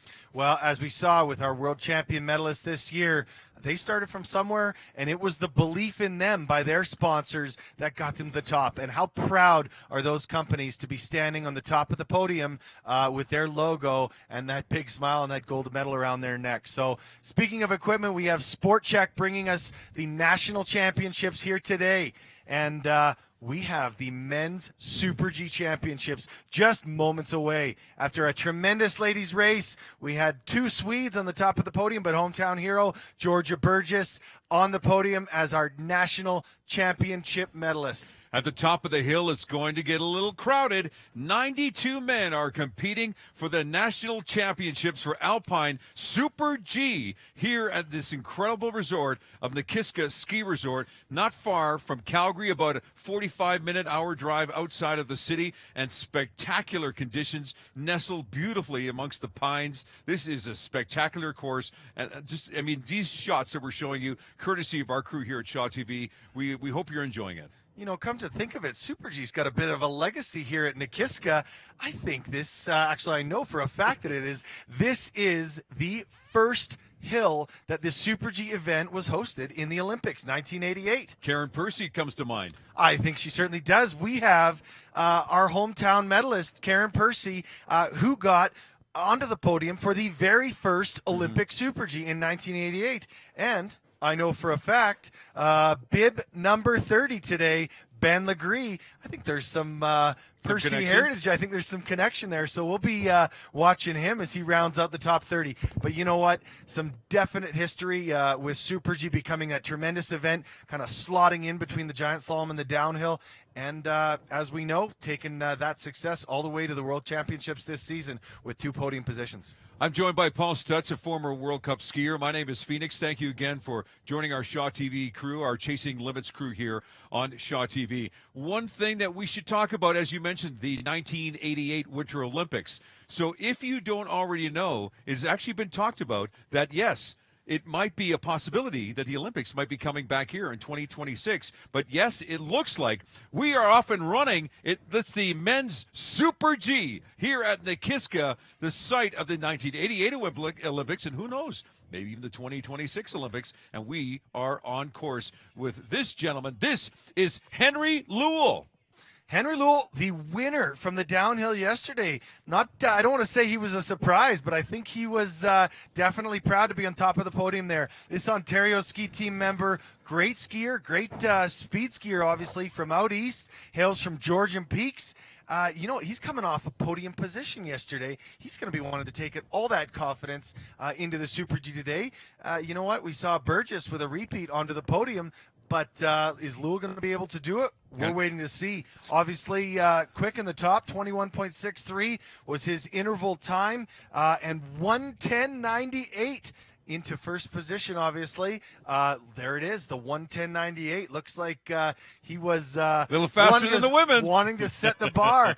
But you know what? That's a huge testament to the women, how close they are between the men here. So great skiing from Lewell. Teammate Corey McConville, bib number 2 on course, also from the Ontario ski team. Some folks say that if you want to be successful in a certain sport, you got to have family members that are also involved in this sport, and that's the story for this gentleman, Corey McConville. As we take a look at his run so far down the hill, his time to beat set down at 1:10.98 by Henry Lewell. He is trying to beat that, and off he goes. Huge wide turn, definitely a big mistake for McConville coming into that middle section. We know that's one of the most crucial turns on this course, and I don't know if it was a course inspection or just a tactical or technical error, but he ended up blown way wide into the soft snow, and unfortunately I think that's going to really cost him. You know, he was only 0.04 of a second off in the top section, but I assume we're going to see a huge deficit in the bottom because exactly all that snow about. flying off his skis, yep. That is one of the most crucial turns because that's where he's carrying all that speed from the top section and into the bottom. 3.64 seconds out. Still good enough for second place, but I think we can guarantee that time won't hold with that 3.5 second deficit. Again, we're going to follow the top 30 skiers for you as well, too, as we make our way back to the top of the hill. The time thrown down just a few moments ago by Henry Lewell of 1:10.98. Man, let's give him credit. That was fast. It was. We got a bit of an Ontario contingent here. First 3 bibs, 1, 2, and 3, all from the Ontario ski team. Jake Goujon's on course and 0.75 of a second ahead. I wouldn't doubt if he can keep the pieces of the puzzle running. We're going to have ourselves a new leader. 0.7 of a second ahead with Jake Goujon ahead of teammate McConville. And we'll keep an eye on him as long as we can here. Again, we are watching the men's Super G from Nakiska, the Alpine, Canadian Alpine Championships from this fantastic facility. That time on your bottom right-hand side of the screen is there. We're trying to get you these shots here as our crew is just trying to tighten things up. As you can appreciate, Mother Nature is sometimes not too kind as you see the score, or the time rather, of Jake Goujon, and he is the new leader at 1:09.96. What a run. Great to see. As we know, weather playing a factor, not just for the racers, but for some of these cameras. But no problem. We have Tyler Wary, the Canadian ski team, attacking the top of this course. This is the kind of skiing we've been waiting for all week. Look how aggressive he is. Look how dynamic he is. That is championship skiing right there. That's what we'd like to see as we await his interval time. And 0.12 behind the pace. Looks like he's got a 1/10 of a second to make up. But Tyler has the size, big, tall guy. He's going to be able to carry all that speed across the flats. Let's just eagerly anticipate this result because, you know what, Tyler, I think he wants a national championship title beside his name right now. He's one of the wily veterans at 24 years old. Yes, he has something to prove. Yes, he wants to show off. And yes, he's trying to be on pace to take the lead. He is on pace. He is going to find out his time in just a few moments. The time he wants to beat is 1:09.96. It's coming up. Jake Goujon, our current leader, 1:09.96 to beat. And he does it. There we you got go. a new leader, Tyler Wary, the Canadian ski team, 1:09.14. I guess that's you like this guy. Oh, of course we do. We have to. He's one of our next great downhillers in this country. Great stuff. We got to be cheering for him. But you know what? He not only made up that 1/10 of a second deficit, he made up 9/10 down that bottom section. You know, that's just a testament to a true glider, great skills down that bottom section, but he carried all of that speed through the flat section, and we have a new leader. Our new Super G leader at the National Championships, Tyler Wary from the Canadian ski team. We chatted about the 88 Olympics a little while back. Well, how about the 2010 Olympics? That was part of the competition was held up in Whistler. Well, how about Brody Seeger, who we're going to see in just a few moments and find out his time. We'll just give you a little bit of a heads up about this gentleman. Yes, living in North Vancouver. Yes, enjoying his time in Whistler, and why not? This guy, at 22 years old, has the experience. He has seen what the Winter Olympics is all about. The excitement of being on Team Canada. There's a guy that really wants to be in the World Cup. Of course he does. He's one of our next up-and-comers. We're going to have a name to watch for there. He was 0.2 of a second behind at the interval, so it's close. We're going to be eagerly waiting for his time. He's going to cross that line. He knows his teammates there. They were back-to-back, so they don't have time to be radioing up any course reports. It's every man for himself down there. Tyler Wary, the 109.14. Teammate Brody Seeger is going to be chasing him down as we see him come through the bottom section, waiting for Brody Seeger's time. Is it going to be enough to beat out Tyler Wary, our current leader? We are expecting some technical difficulties. We'll rectify those as quickly as possible. But as you mentioned a few moments ago, Paul, we will definitely keep you up to speed on the times as these racers continue on this incredible course. And may we say, yes, the snow has kicked up. You can look behind us here too. It looks like fog. It isn't fog. It is snow, and it's coming down in buckets right now, sir. We knew it was going to start falling today. We were hoping it would wait till after the race, but here we go. We got Brody Seeger still on track, just waiting for his time to see if it was enough. Looks like and we have it. It's not. Third position. Wow. 0.94 back. Tyler Wary with a 109.14. So there still you go. Our leader. You've got someone with experience. This is definitely a challenging course. Something you want to look for and listen for over the next little few minutes here are the younger athletes. We saw a 24-year-old. We saw a 22-year-old. But now when we start talking about 18-year-olds, 16-year-olds, now it gets real interesting. Well, we got Max Kirschenblatt on course in fourth position, 0.42 seconds behind the lead out of the start. You know what? He's going to be gunning for it. We're going to catch up with him right here. Great skiing. He's had some success this week. We know he's got all the pieces of the puzzle to be gunning for it. We're actually seeing Morgan McGarry there in the top section. We'll bring you Kirschenblatt's time, but Morgan McGarry, another tremendous Super G skier from the Canadian ski team who's going to be an up-and-comer, and we're going to be excited to watch him come back into view here. McGarry going to be gunning for it, 0.3 of a second behind at the lead.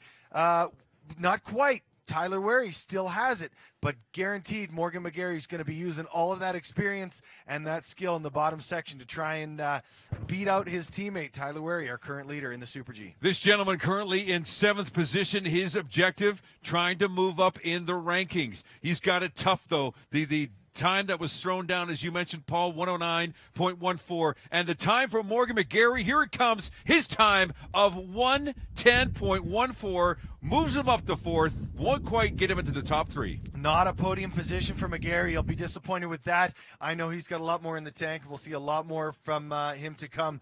But I think maybe just a little bit of the aerodynamic size or strength. And you know what? Very well, wind could have just been a factor there because that was some great skiing we were seeing there. But we still have Tyler Wary on the top of the podium, followed closely by Jake Goujon, 0.8 of a second back. Is there an advantage growing up in this area? Some would say absolutely. This next gentleman who you'll see in a few moments, his name is Colin Taylor from the Banff Alpine Club, one of the senior members of the team. And when we get him on course, we'll keep you up to speed with what his interval time is. Right now, Colin Taylor is just 0.69 seconds off the pace. There he is right now. Yeah, this local hero, part of the Alberta ski team. He's got a lot of experience in downhill. He's been on that Lake Louise downhill track for years, forerunning and racing. He's got a lot of miles on those downhill skis. Let's hopefully that experience is enough to kind of counteract what the weather's doing to him here. He's there somewhere. We can see the fog and the snow coming down in that bottom section. Really tough for visibility for Colin. But you know what? Had a bit of a deficit at the top. Is it enough? Not quite position, 112.08. As you can tell by that shot a few moments ago from one of our volunteers, Jace, thank you very much, pal, for giving us that great shot. Yes, the snow is kicking up in all parts of this course. The snow is starting to accumulate. We're going to see slower times because of it.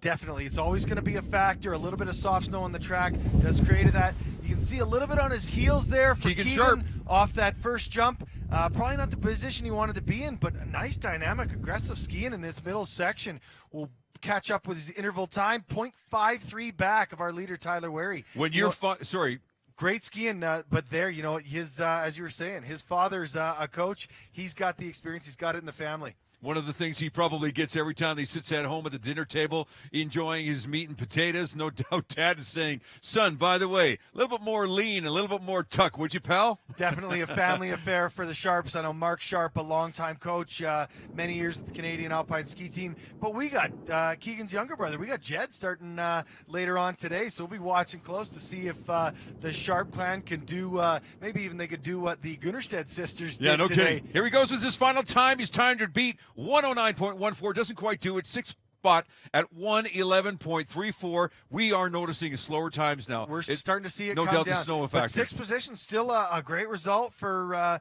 Sharp. But yeah, I think weather might be starting to come into Come a to play factor here. Yeah, it's going to come into play. We got Adrian Grabinski, Sunshine Ski Club, another local favorite.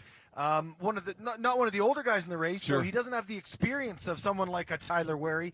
But you know what? He's got the skill. He's got the talent. We've seen some great skiing from him in the past, and great to see him attacking down the top section. Hopefully we can catch up with him here in a second. Okay, when you hear that you're one of the best in your age class, that's pretty cool. But eventually, as you get older, you just want to hear that you're one of the best. Yeah, you know what? These younger athletes, sure, it's great to be ranked highly for your age, and that's what they need is those steps.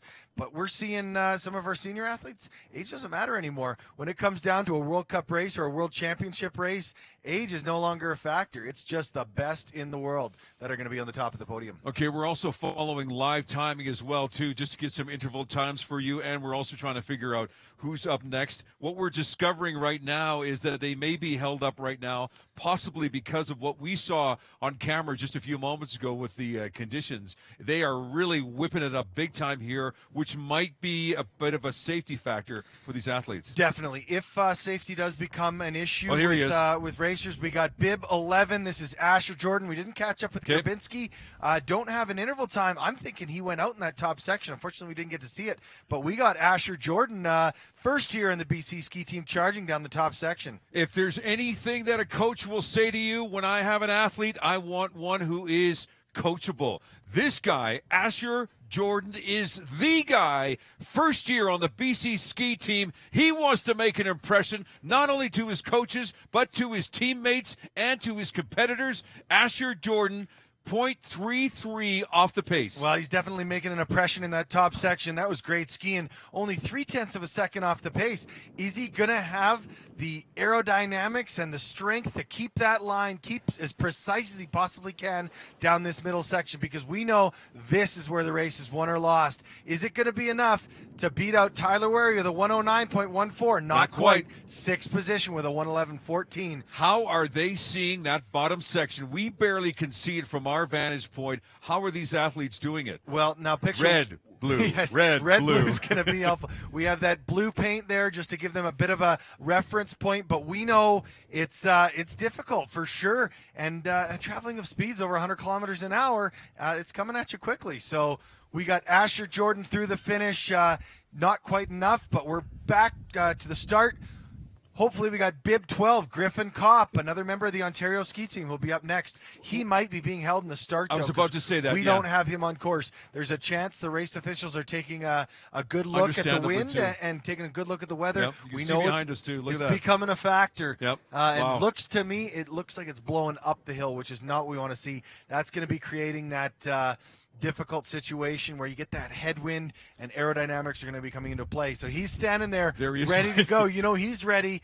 And he's cold. It's cold. There is no secret to downhill suits, as we know. He's definitely going to be feeling that. Well said, but Paul. He's itching. And look, poles are over the wand. Looks like he's about to take course. He's got the green light. Let's see him. We got Griffin Kopp, bib number 12 of the Ontario ski team on course. Here he goes. Well, let's attacking the first two gates. And let's do the math. Born in 1999, this gentleman, 17, possibly 18 years old, one of the youngest athletes on this course, intimidated by the people he's surrounded by, probably looking down course, seeing the weather.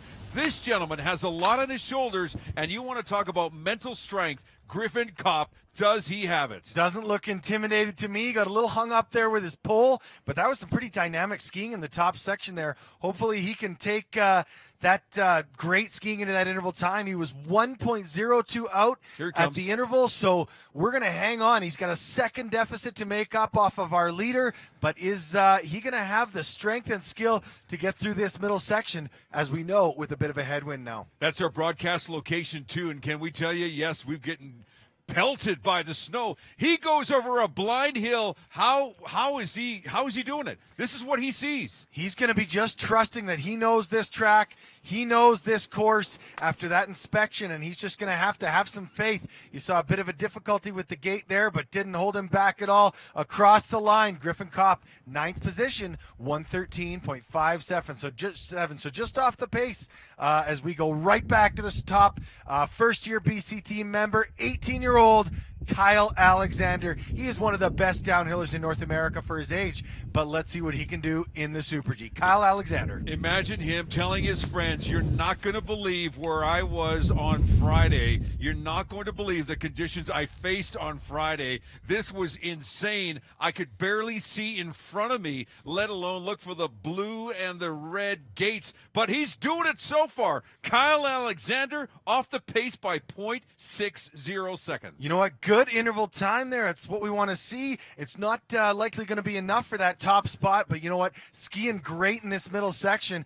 We could have a podium contender coming down the course today. He's had some success in the downhill this week. He's been on the podium before. He knows it feels good to stand on that podium, and he's going to be wanting to charge every ounce of energy he has is left on the hill in the bottom of this Super G. Can he beat the 109.14? Let's watch for it in the bottom section. Kyle Alexander. Not quite. Fifth spot, 110.85 for that gentleman. As you saw the conditions on the lower part of this course, man, they are intense. This top section is the area you need to get the speed. Andrew Wilson, he's been watching his fellow competitors. He knows this is where he's really got to be tight to the gate. He's got to keep nice and low over the first jump. How does he do? Oh, almost. A little bit on his heels, scrubbed a little bit of speed on that landing, but he's losing his outside edge. We saw in a couple of turns there. He just needs to be solid on that downhill ski. We'll just hope he can hang on tight and stay strong through this middle section here. But Andrew Wilson, 0.56 seconds back at the interval time, so still only a half a second out. That could be enough. We saw it was enough for Alexander with a top 5 position, but Andrew Wilson, half a second back. Can he carry that down into the finish and end up on that podium? It's this bottom section that is really drastic for a lot of these athletes. Here's why. Take a look at this shot. As you can, well, we had the shot a few moments ago, but the snow coming down big time. We're going to follow his time in a few moments. There you go. The bottom section. Again, you can barely see. He's crossing the line at a time of 1:12.40, 10th in overall so far for that gentleman. Good enough for a top 10 position, but I still think he's got more in the tank. I know there'll be more to come from him in the next few days. We are back to the start. Looks like we have Jordan Phillips on course. Paul, they're still sending him down this course. What are you thinking? I think, you know what? It's difficult to see through the camera. camera. Little off. He holds it. Oh, man. I think maybe visibility coming into a play, but you know what?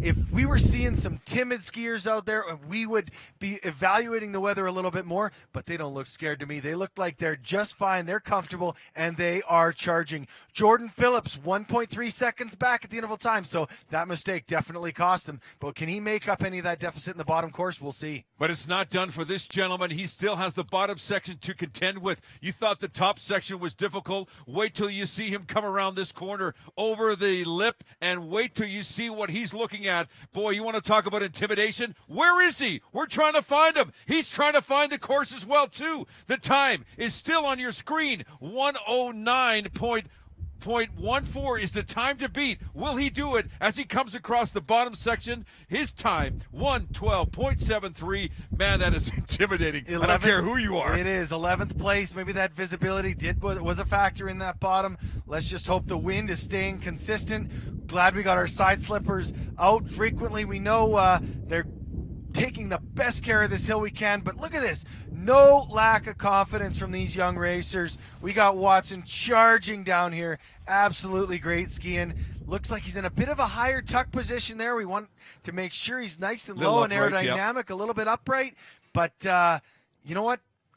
Is the Decent course getting interval to him? time, 0.85 seconds back at the interval. So It's not bad. it might have just been some of the experience that he was lacking there for Watson. What a great name, too. Hunter Watson, attacking this course like a beast. He realizes that he is still in contention. But wait a minute. Has he been told what happens around this lip that you'll see in just a few moments as he rounds the blue gate? Take a look at this. What, Hunter, can you see anything, pal? He can barely see anything. We're going to follow Not his even time. sure our camera can see There we anything go. anymore. There he is. Where the heck is he? There he is, coming around. He could barely see the finish line. In the final tuck position, not enough to take top spot, but he survived, Paul. He survived. Hunter Watson into 12th position. Back to the start. Alberta ski team member, hometown hero, Liam Wallace. You know what? All-rounder, great skier, was lucky enough to watch him at Mount Norquay last weekend. He won himself a slalom with an incredible competition, a lot of tough competitors, and had no problems. And look at him, slalom skier, Super G skier. Yeah, looks like he can do it all. Digging into the snow, shoulder down. He's finding some speed. He needs the speed. He realizes with the snow conditions, if he wants to be in contention in the top three, he's got to take the chances. He needs to take the risk. He's got to find the speed. This is the section we've been talking about right by our broadcast location. Yes, it's a little slow. Yes, it's a little flat. Oh, is he going to hold on? And he does as he continues around the blue gate as he moves his time around. Liam Wallace on course right now, 109.14 is the time he's trying to beat. We'll follow along with his time in just a few moments as we see the course here at Nakiska. I think 0.8 of a second back was a little further than he wanted to be, and that mistake definitely cost him coming onto that flatter section. 114.13. 14th position, and it's not going to be the day that Wallace wanted to have, and that one costly mistake is all it took coming onto the flats. If you scrub any of that speed, it's just going to compound itself as you continue towards the finish. All right, we've seen 18 competitors go down. We're going to follow the top 30 here at Nakiska Ski Resort. Thank you for joining us. If you're watching for the first time on live stream, we appreciate that. This is the Canadian Alpine Championships. It is the Super G, and what is this falling from the sky? I think we got a little bit of weather coming into play here. We got Alexander Valentin on course from the BC ski team. Good luck if we can see him through the snow. We know all of the athletes in the top. They got a great view of the whole course. They know exactly what's going on. So there's no surprises. They know the snow's falling. They know the wind's blowing. Absolutely. And you know what? That just is a testament to their mental toughness and their perseverance to be battling through this. It's an outdoor sport, and you get what you get on race day. But you know what? They're going to be toughing it out, and we'll hopefully catch up with his time shortly. Absolutely. Well, one thing to do, you mentioned earlier about athletes needing to find ways to relax themselves. Now, he admits he does play the violin, but he also does admit he doesn't bring it along with him. There we go. We talked about what's that pre-race routine. I don't think he's sneaking off into a back room of the Day Lodge to play some violin there, but he's definitely a multi-talented individual. Okay, so we're getting word that this is possibly Alexander Valentin, who's on course right now. I think we got bib 20 as we can see. Right. Reese Howden, there we go. 19-year-old. You know what's interesting about Reese?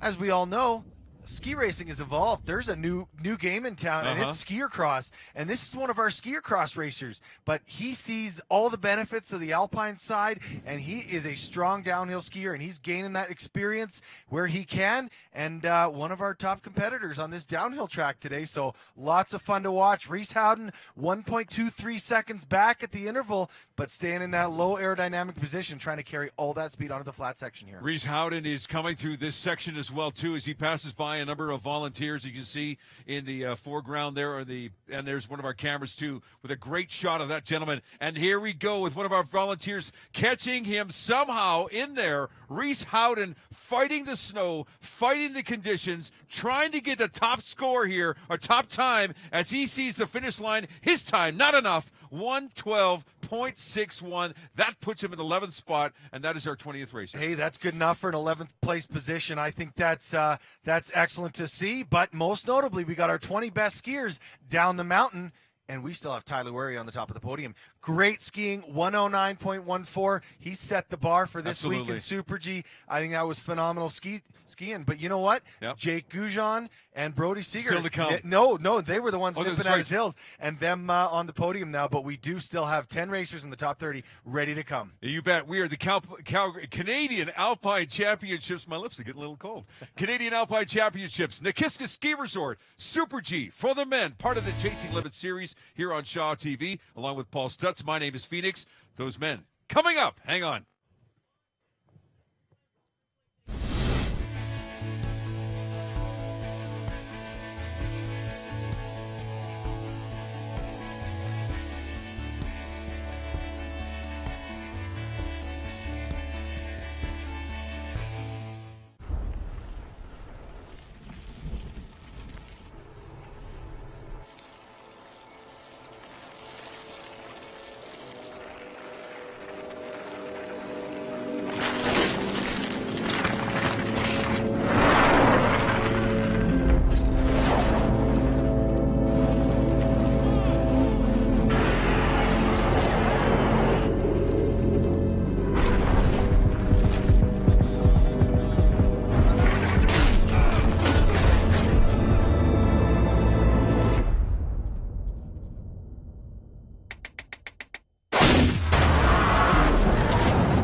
Wycom Solutions, a proud supporter of the Chasing Limits series and Alberta amateur sports.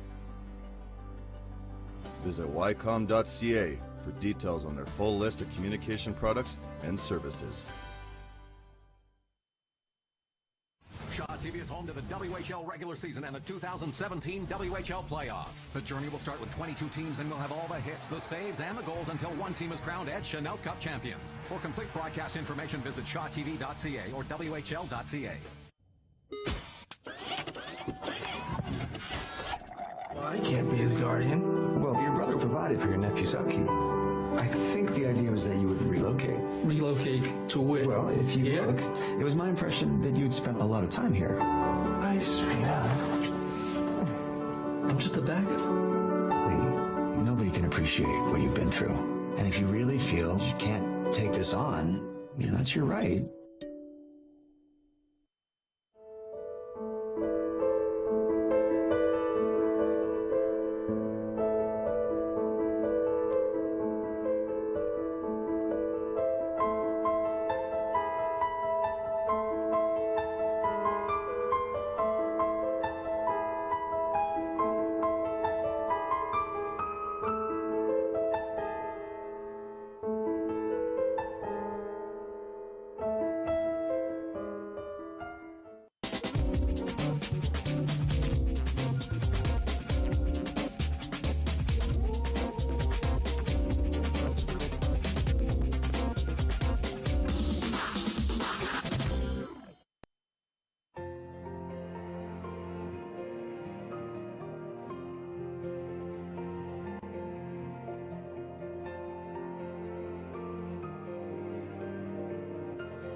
We call it the Super G. We are looking at some incredible racing today.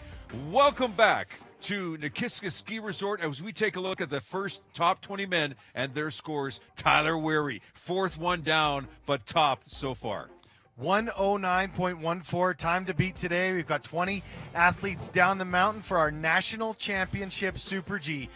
Teammates Brody Seeger, Mortimer McGarry, third and fourth, but look who we got in second place, Jake Goujon. Great skiing from all these athletes today, battling it out through some interesting weather conditions, but they don't seem to have a problem. Yeah, I mentioned that Tyler came down in 4th position, and I only mention that because the conditions, the snow has been hitting this course big time. Obviously playing a factor. If you notice, there's quite a separation from first place all the way down, or first position all the way down to 16th position, a difference of 5 seconds. In Super G, Paul, that's huge. That's a lot of time, and you know what? Wind, visibility, all of those a factor, and I think it's just execution. Super G, they don't have a training run. It's just one shot. You get a course inspection, and then you're getting after it. So obviously executed well by Tyler Wary. We saw that great ski, and that's the type of racing we want to see on this hill. And you know what? Again, we have the best skiers in this country in our backyard here at Nakiska, and 2 more days of racing to come.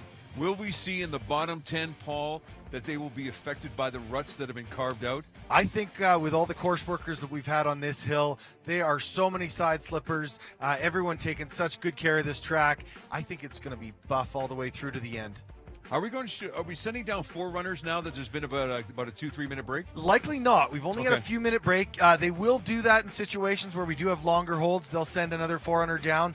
But I think we've got Carson Cook of the Alberta ski team in the start gate ready to roll here any minute now. Okay, we'll show you those 10 final gentlemen as well, too. Just to remind you, we're looking at the list here. Get this, 92 competitors in today's competition.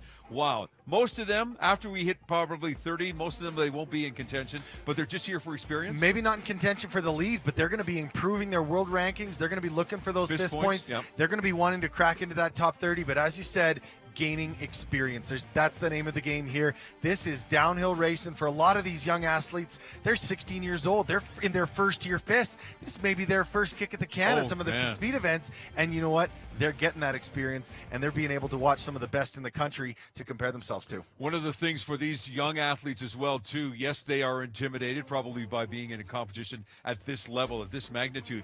But then you add to that, sometimes you see some of the crashes and you look at some conditions like this. That in itself is intimidating. When you're flying down this hill at speeds of over 100, 110 kilometers an hour, it's one thing. But when you've got snow and you've got limited visibility, that is another thing, my friend.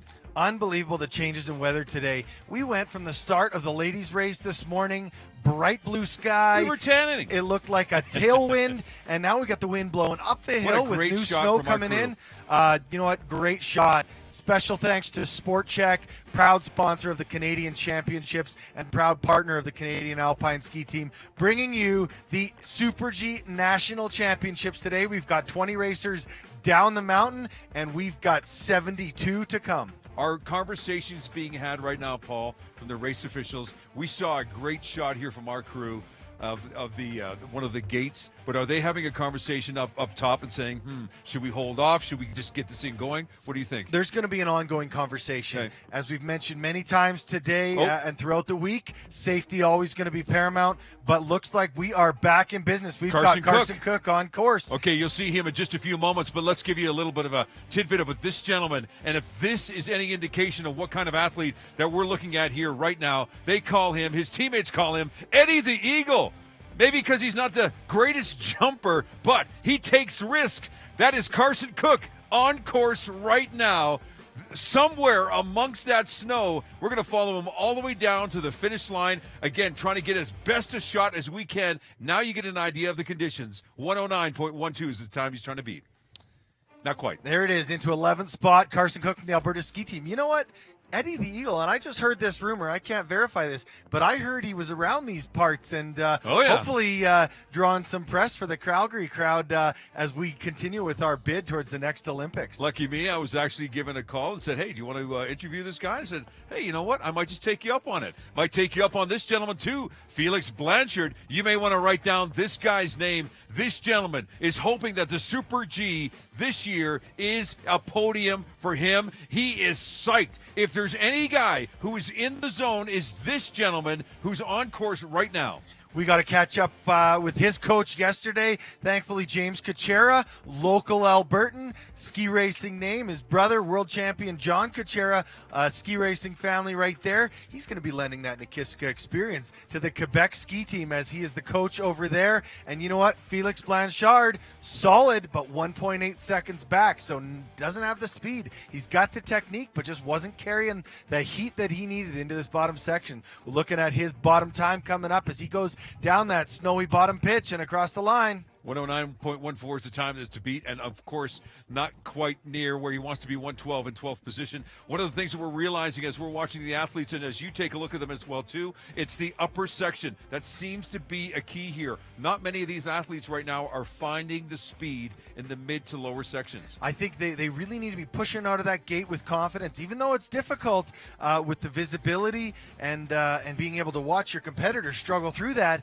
but they need to still maintain all of that speed coming off that top pitch, because you can't be creating any speed in the middle section. It's all about maintenance, and you need to be keeping every ounce of speed you have over those two breakovers and carrying that down to the bottom section, or else any mistakes or any loss in time is just going to compound itself. Felix Blanchard into 12th position, 3.32 seconds back, and we still have Jack Norton in the start gate. Yeah, we have him in the start gate probably for obvious reasons. It could be the wind, could be the snow. Hey, it's Alpine conditions. You know what?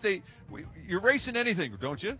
I think you have to. It's an outdoor sport, as we said. Yes, but you know what? One advertisement for Nakiska ski area right now. Oh. Hey, everyone, guess what? The snow is the great. Weekend's coming up, and it's snowing. Yeah. I think we'll see a busy weekend out here hope at so. Nakiska, because we got some fresh snow and some fun to be had. Not to mention 2 more days of racing that will be amazing to see, not just on TV, but firsthand for the Giant Slalom and Slalom coming up.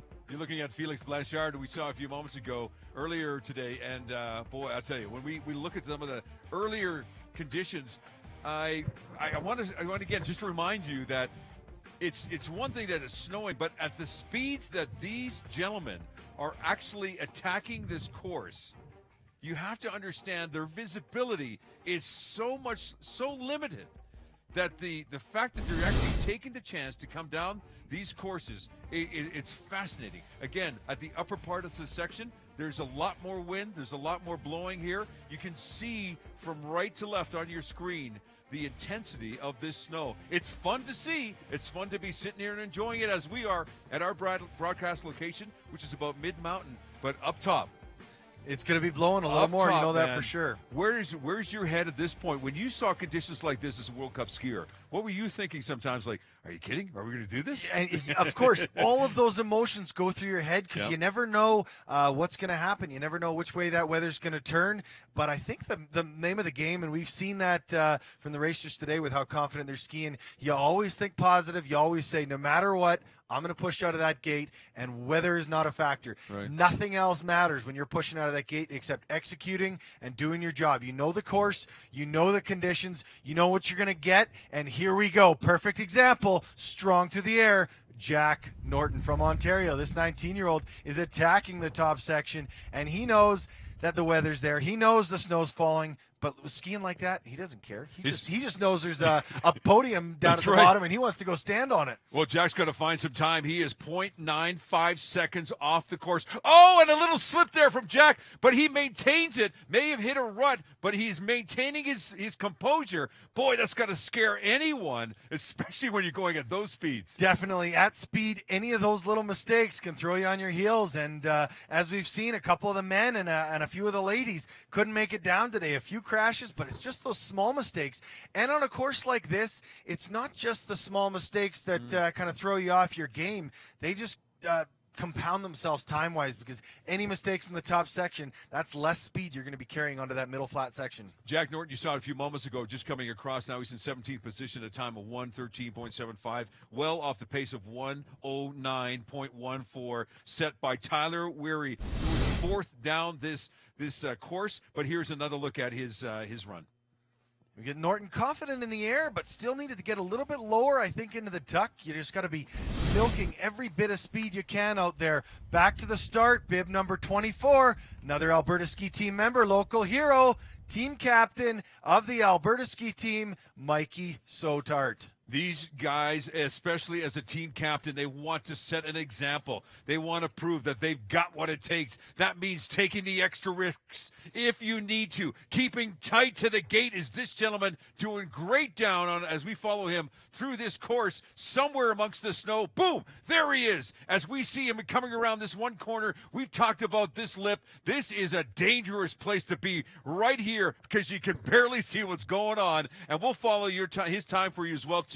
He's trying to come up with a better time of 109.14. We'll see if he can do it. Michael Sotard on the course. Here's his time. 0.84 back at the interval time, so 10th place. spot. You know what? Hey, Coming moved from up. 24. That's okay. Hey, top 10 position from Good job, Michael Michael. Sotard. I think that's great skiing, and you know what? Definitely with an 0.84 second deficit in the top section, I think he did his job in the bottom. He carried as much speed as possible, and we know as a good glider, he can carry that speed, and looks like he did his job today with a top 10 result. We can tell you that this gentleman, he grew up in Vancouver. This gentleman saw the 2010 Winter Olympics held in British Columbia. You don't want to think that this guy is not motivated. He's seen what competition is all about. Gavin Donald, from BC on course right now with a 1.65 seconds off the pace. He did not find the speed that he needed in the upper section. No, and that will probably hurt him today. I think he definitely pushed out of that gate having higher hopes. He was strong in that top section, but just a couple of those mistakes and then just fighting for that aerodynamic position here because he knows he doesn't have the speed, so he's going to try and do everything he can to salvage what he can coming into the bottom section. But with 1.65 seconds off the tempo at the top, he's going to need to make up some time in the bottom. How intimidating to come around that final little lip there and to see this in front of you and say to yourself, where's that finish line? Oh, there it is. 115.09, 21st spot for that gentleman. He moves up a little bit as Mr. Gavin Donald as we go back to the top, and Ryan Webster is next. But again, all of these athletes have heard that it is an intimidating course. Yes, the Mother Nature is a bit of a factor off the first jump, holds his tuck beautifully. We're going to find out his interval in just a few moments. Ryan Webster looking real good. Ryan Webster, another member of the Alberta ski team. He knows this hill. They train here all year. They're going to use every bit of that experience. He's an original Banff Alpine racer. And you know what? 1.4 seconds behind the tempo. So not the run he wanted to be having, but he's battling through the wind, battling through the visibility. And you know what? Attacking this course. Look at him taking out those panels. Ryan Webster, some great skiing. He's got definite fans here. Both his parents are out in the mountain volunteering, helping him out and cheering him on, and we're going to cheer on this Alberta ski team member all the way to the bottom. Can he make up some of that time in this bottom section? We'll see. 109 to beat. He's coming over that last pitch with tough visibility, but there he is across the line. 1:12. 1:13.33 into 17th position for Ryan Webster. 17th spot, but at least you're moving up. That's the key. Hey, always. Even if you don't hit the podium, if you're moving up from your spot, that's a good thing. Well, this happens, and let's take another look at him. He comes over the first jump, holds it real nice. Great form in the air. That's exactly what we want to see. That's strong. That's confident. And you know what? Back into his bullet, back into his tuck, trying to gain as much speed as he can as he goes onto that bottom flat section. Okay, we want to give you a heads up. I just got word a few moments ago from the top of the hill. Our next competitor on the Super G here at Nakiska Ski Resort, his name is Angus Musgrave, getting word that he's having technical difficulties. So if that's the case, would they hold him back and then wait for the next and send the next athlete through? Or are you saying, look, you got technical difficulties, pal, you got 1 minute. Is there a time limit? That's exactly what it is. Okay? They may give you a bit of a buffer zone if they can hold you back. If there really is something going wrong with equipment, you do have a small window there. How much of a window will they give you? And you know what? It depends on the certain event and the certain race, but we're not talking any more than 30 seconds here. Seriously. So guess what?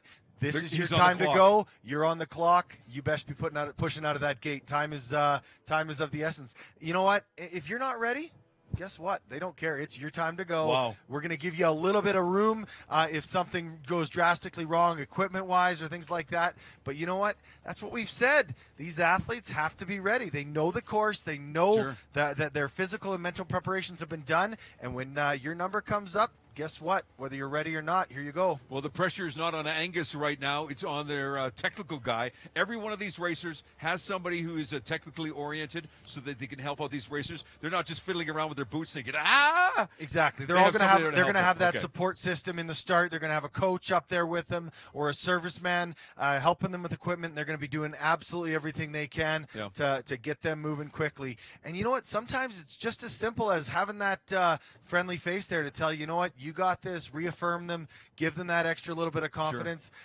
perhaps give a course report. They're going to be staff along the whole course, rating them up to the start, saying exactly what's going on down there. And you know what? Musgrave's probably, as much as he may be panicking, he's going to be wanting to push out of that gate as soon as possible because he knows now's his time and his shot at the Canadian Alpine National Championship Super G. We want to give you a heads up as well, too. Our coverage here with the Chasing Limits series on Shaw TV does continue as we're waiting for Angus Musgrave to get on course. We want to give you a heads up because the next couple of days, especially with the snow the way it's coming down, is going to be a lot of fun, including the slalom. We got giant slalom on Saturday, taking place on Whoop Up on the top lift on the gold chair. You got it. And the slalom following on Sunday. Definitely going to be exciting events to watch. Those are 2-run races. We'll be bringing you the second run and our leaders. Amazing talents, and again, continuing the U19 National Championship week. We got the best under-19 ski racers in the country battling it out for those national titles through Saturday and Sunday. And let's be real here. We want to have some great conditions, and it looks like Mother Nature is cooperating as well, too. It's supposed to snow all day today. It's supposed to snow tonight. Tomorrow, we're going to be looking at a course that the athletes may have said, oh, yeah, I'm familiar with it. But when they see a course packed with snow, whew, that's a different ball game, sir. I think it's going to be a busy, it's gonna be fun, busy place tomorrow. We're going to have all of those people that are up here watching ski racing. And with all this new snow, I have no doubts they're going to pop on their skis and go for a couple of free runs in this new soft snow between the racers. But tremendous talent. We got the best ski racers in the country showcased less than an hour away from Calgary. What a tremendous opportunity we have at Nakiska Resort. Okay, we're getting word that Angus is back on course, or on course rather. Angus Musgrave. Here's a gentleman who probably is thinking to himself, okay, I'm cold, waiting for my technical guy to get myself fixed up here. Let's keep an eye on his skis. Let's make sure everything, there's a challenge right for him right there to test if everything is okay. It looks like everything's good. I think Musgrave looks in fine for him there. I think he's skiing well. 1.52 seconds back at the interval. So again, a little bit behind our leader, Tyler Wary. But you know what? That's okay. Angus is one of these up-and-comers that's just gaining experience here. He knows what he's doing. And you know what? 1.5 seconds is still within striking distance of that top 10 result that we've seen some of the racers just before him. Proud representative of the Sunshine Ski Club. A number of members here as well, too, following his progress, following him down. And again, the snow relentless over this lip. Take a look at that shot. What is he looking at? Well, he knows he's got to stay in rhythm with red, then blue, then red, and somewhere, miraculously, he's got to find the finish line. The time of 1:09.14 for Tyler Wary, who was the fourth competitor down, still holds tight. But when Tyler went down about 15, 20 minutes ago, it was nothing like we're seeing behind us. Different conditions, and again, whether that may be a disadvantage for some of the younger racers, part of the game. We got bib number 28, Cameron Diamond from Ontario, unable to make it down the course. Obviously, a tactical error in the top section, and that is the end of his day. As we know, we got to be making it around every single one of those gates. And, I saw him on his left ski there. He might be a little bit sore. He might be nursing that right leg. So hopefully nothing serious. Hopefully we'll have him back in action for the next 2 days of racing. But that is the end of the day for Cameron Diamond. So we're looking behind us, too, because he came around the midsection. So if we do see him, we'll try to pull him over as well, too. But you're right. The last couple of days, too, has been challenging for these athletes. They've been part of the downhill competition day 1, day 2. That could have a bit of a factor on these athletes. It's a big week of racing because not only the race days, they've had 2 days of training runs before. So this is a full week. This is 7+ plus days of racing for these athletes. So that's a massive push. So you can guarantee those legs are feeling the pressure and the muscles are getting tired. And especially with all the athletes that have not completed and may have found some of the fences, they're going to be a little banged up too. So again, a huge testament to the quality of these athletes and how tough they are and how hard they're working to be on peak position and peak form for everyday racing. Two more racers we're going to follow down today on the Super G here at Nakiska Ski Resort. Kelvin Cochran, a great name for the Cochrane area, a great name for this family. This gentleman attacking this course like he was here yesterday and over this last 17 years, and he probably was. His time coming in, we're going to get his interval in just a few. He's 1.52 off the pace. Kelvin Cochran, another Alberta ski team member, another Banff Alpine racer. We've seen lots of both of those club members and gaining experience. We know those teams have big contingents here, and they're going to be sharing all that knowledge, sharing all that experience, radioing to each other. As much as this is an individual sport, they're going to be sharing those course reports, and I think they're going to be even more valuable on a day like today when weather is becoming a factor. Well, a credit to our camera operator right now. That is Jace, one of our volunteers, and he's doing a fantastic job trying to keep sight of these racers. There's the time for Kelvin Cochran at 1:13.87 with one more competitor to come. We're going to see whether or not our next one, Ben Legree, is capable of taking the top spot. But here again we're going to take another look at Kelvin Cochran's run. Hey, a top 20 position is never something to feel bad about. That's still some great skiing from bib number 30. This Alberta ski team member charging in the top section. Great position on his skis. And here we go, bib number 30, hometown hero, Ben Legree. This could be the last chance to take the lead for anyone because a time of 1:09.14 seems insurmountable right now. And here he is, Ben Legree, part of the Banff Alpine Racers. Banff, yeah, that area is just by here. You don't think he's been down here a bunch of times? Absolutely. Attacking this course big time. He knows what he's doing. Look at him taking out the panels. He is attacking. He knows this is his national championships on the line. He knows he wants to be doing it. But you know what? Ben loves this sport so much. I guarantee as hard as he is pushing down there, he probably still has a smile on his face. Oh, I don't doubt it. This guy loves this sport, and he is doing it for the love of the game right now. Banff Alpine Racer coming down the last pitch.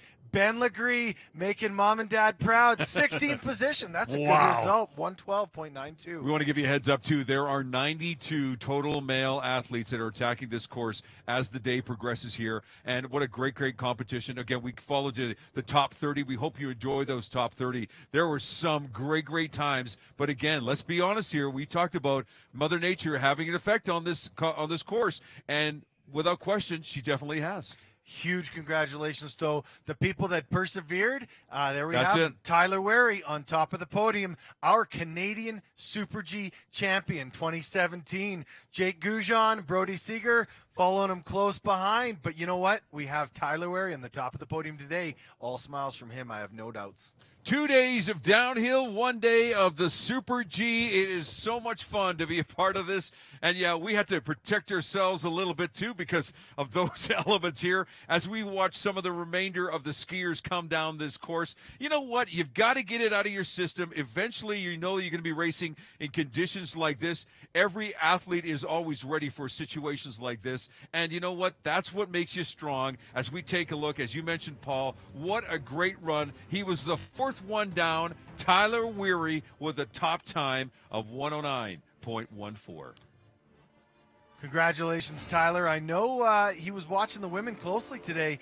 Huge congratulations to our podium placers in the women's event too. The Gunnerstedt sisters, Nadia and Rebecca, and hometown hero Georgia Burgess. But you know what? Tyler didn't have much of a lead. Those girls were pushing. I don't think there was much of a difference there. So I think they set the bar pretty high today. But Tyler Wary obviously had no doubt in his mind. He wanted to be pushing to the top.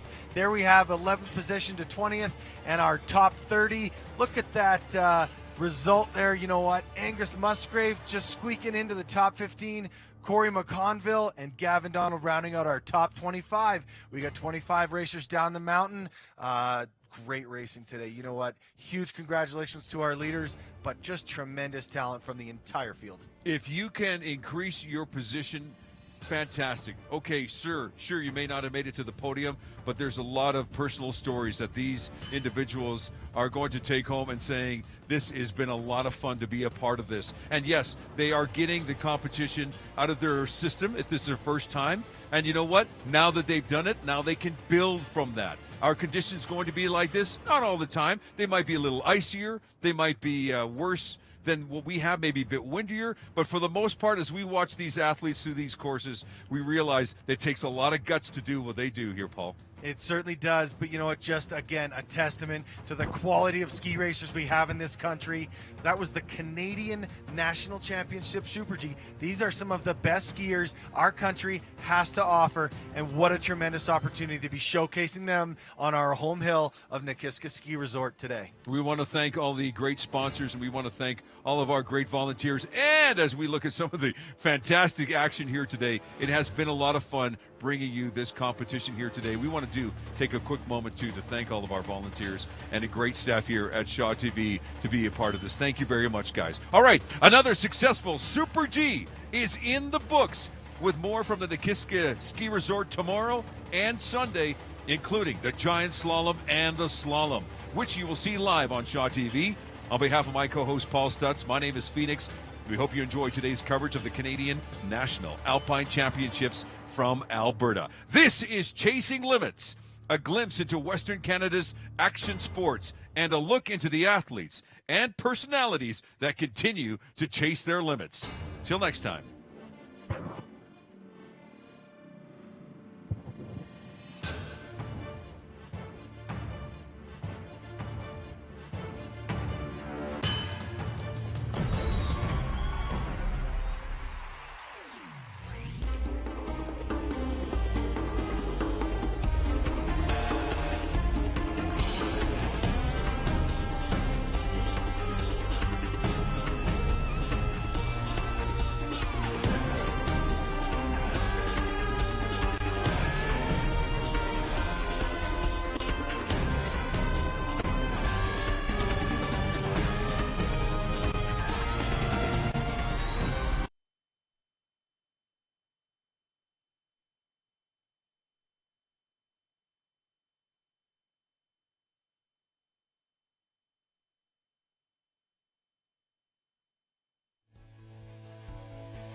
Wycom Solutions, a proud supporter of the Chasing Limits series and Alberta amateur sports. Visit wycom.ca for details on their full list of communication products and services. Shaw TV is home to the WHL regular season and the 2017 WHL playoffs. The journey will start with 22 teams and we'll have all the hits, the saves, and the goals until one team is crowned Ed Chanel Cup champions. For complete broadcast information, visit shawtv.ca or whl.ca. Well, I can't be his guardian. Well, your brother provided for your nephew's upkeep. I think the idea was that you would relocate. Relocate to where? Well, if you Yeah. look, it was my impression that you'd spent a lot of time here. I swear. I'm just a backup. Lee, nobody can appreciate what you've been through. And if you really feel you can't take this on, that's your right.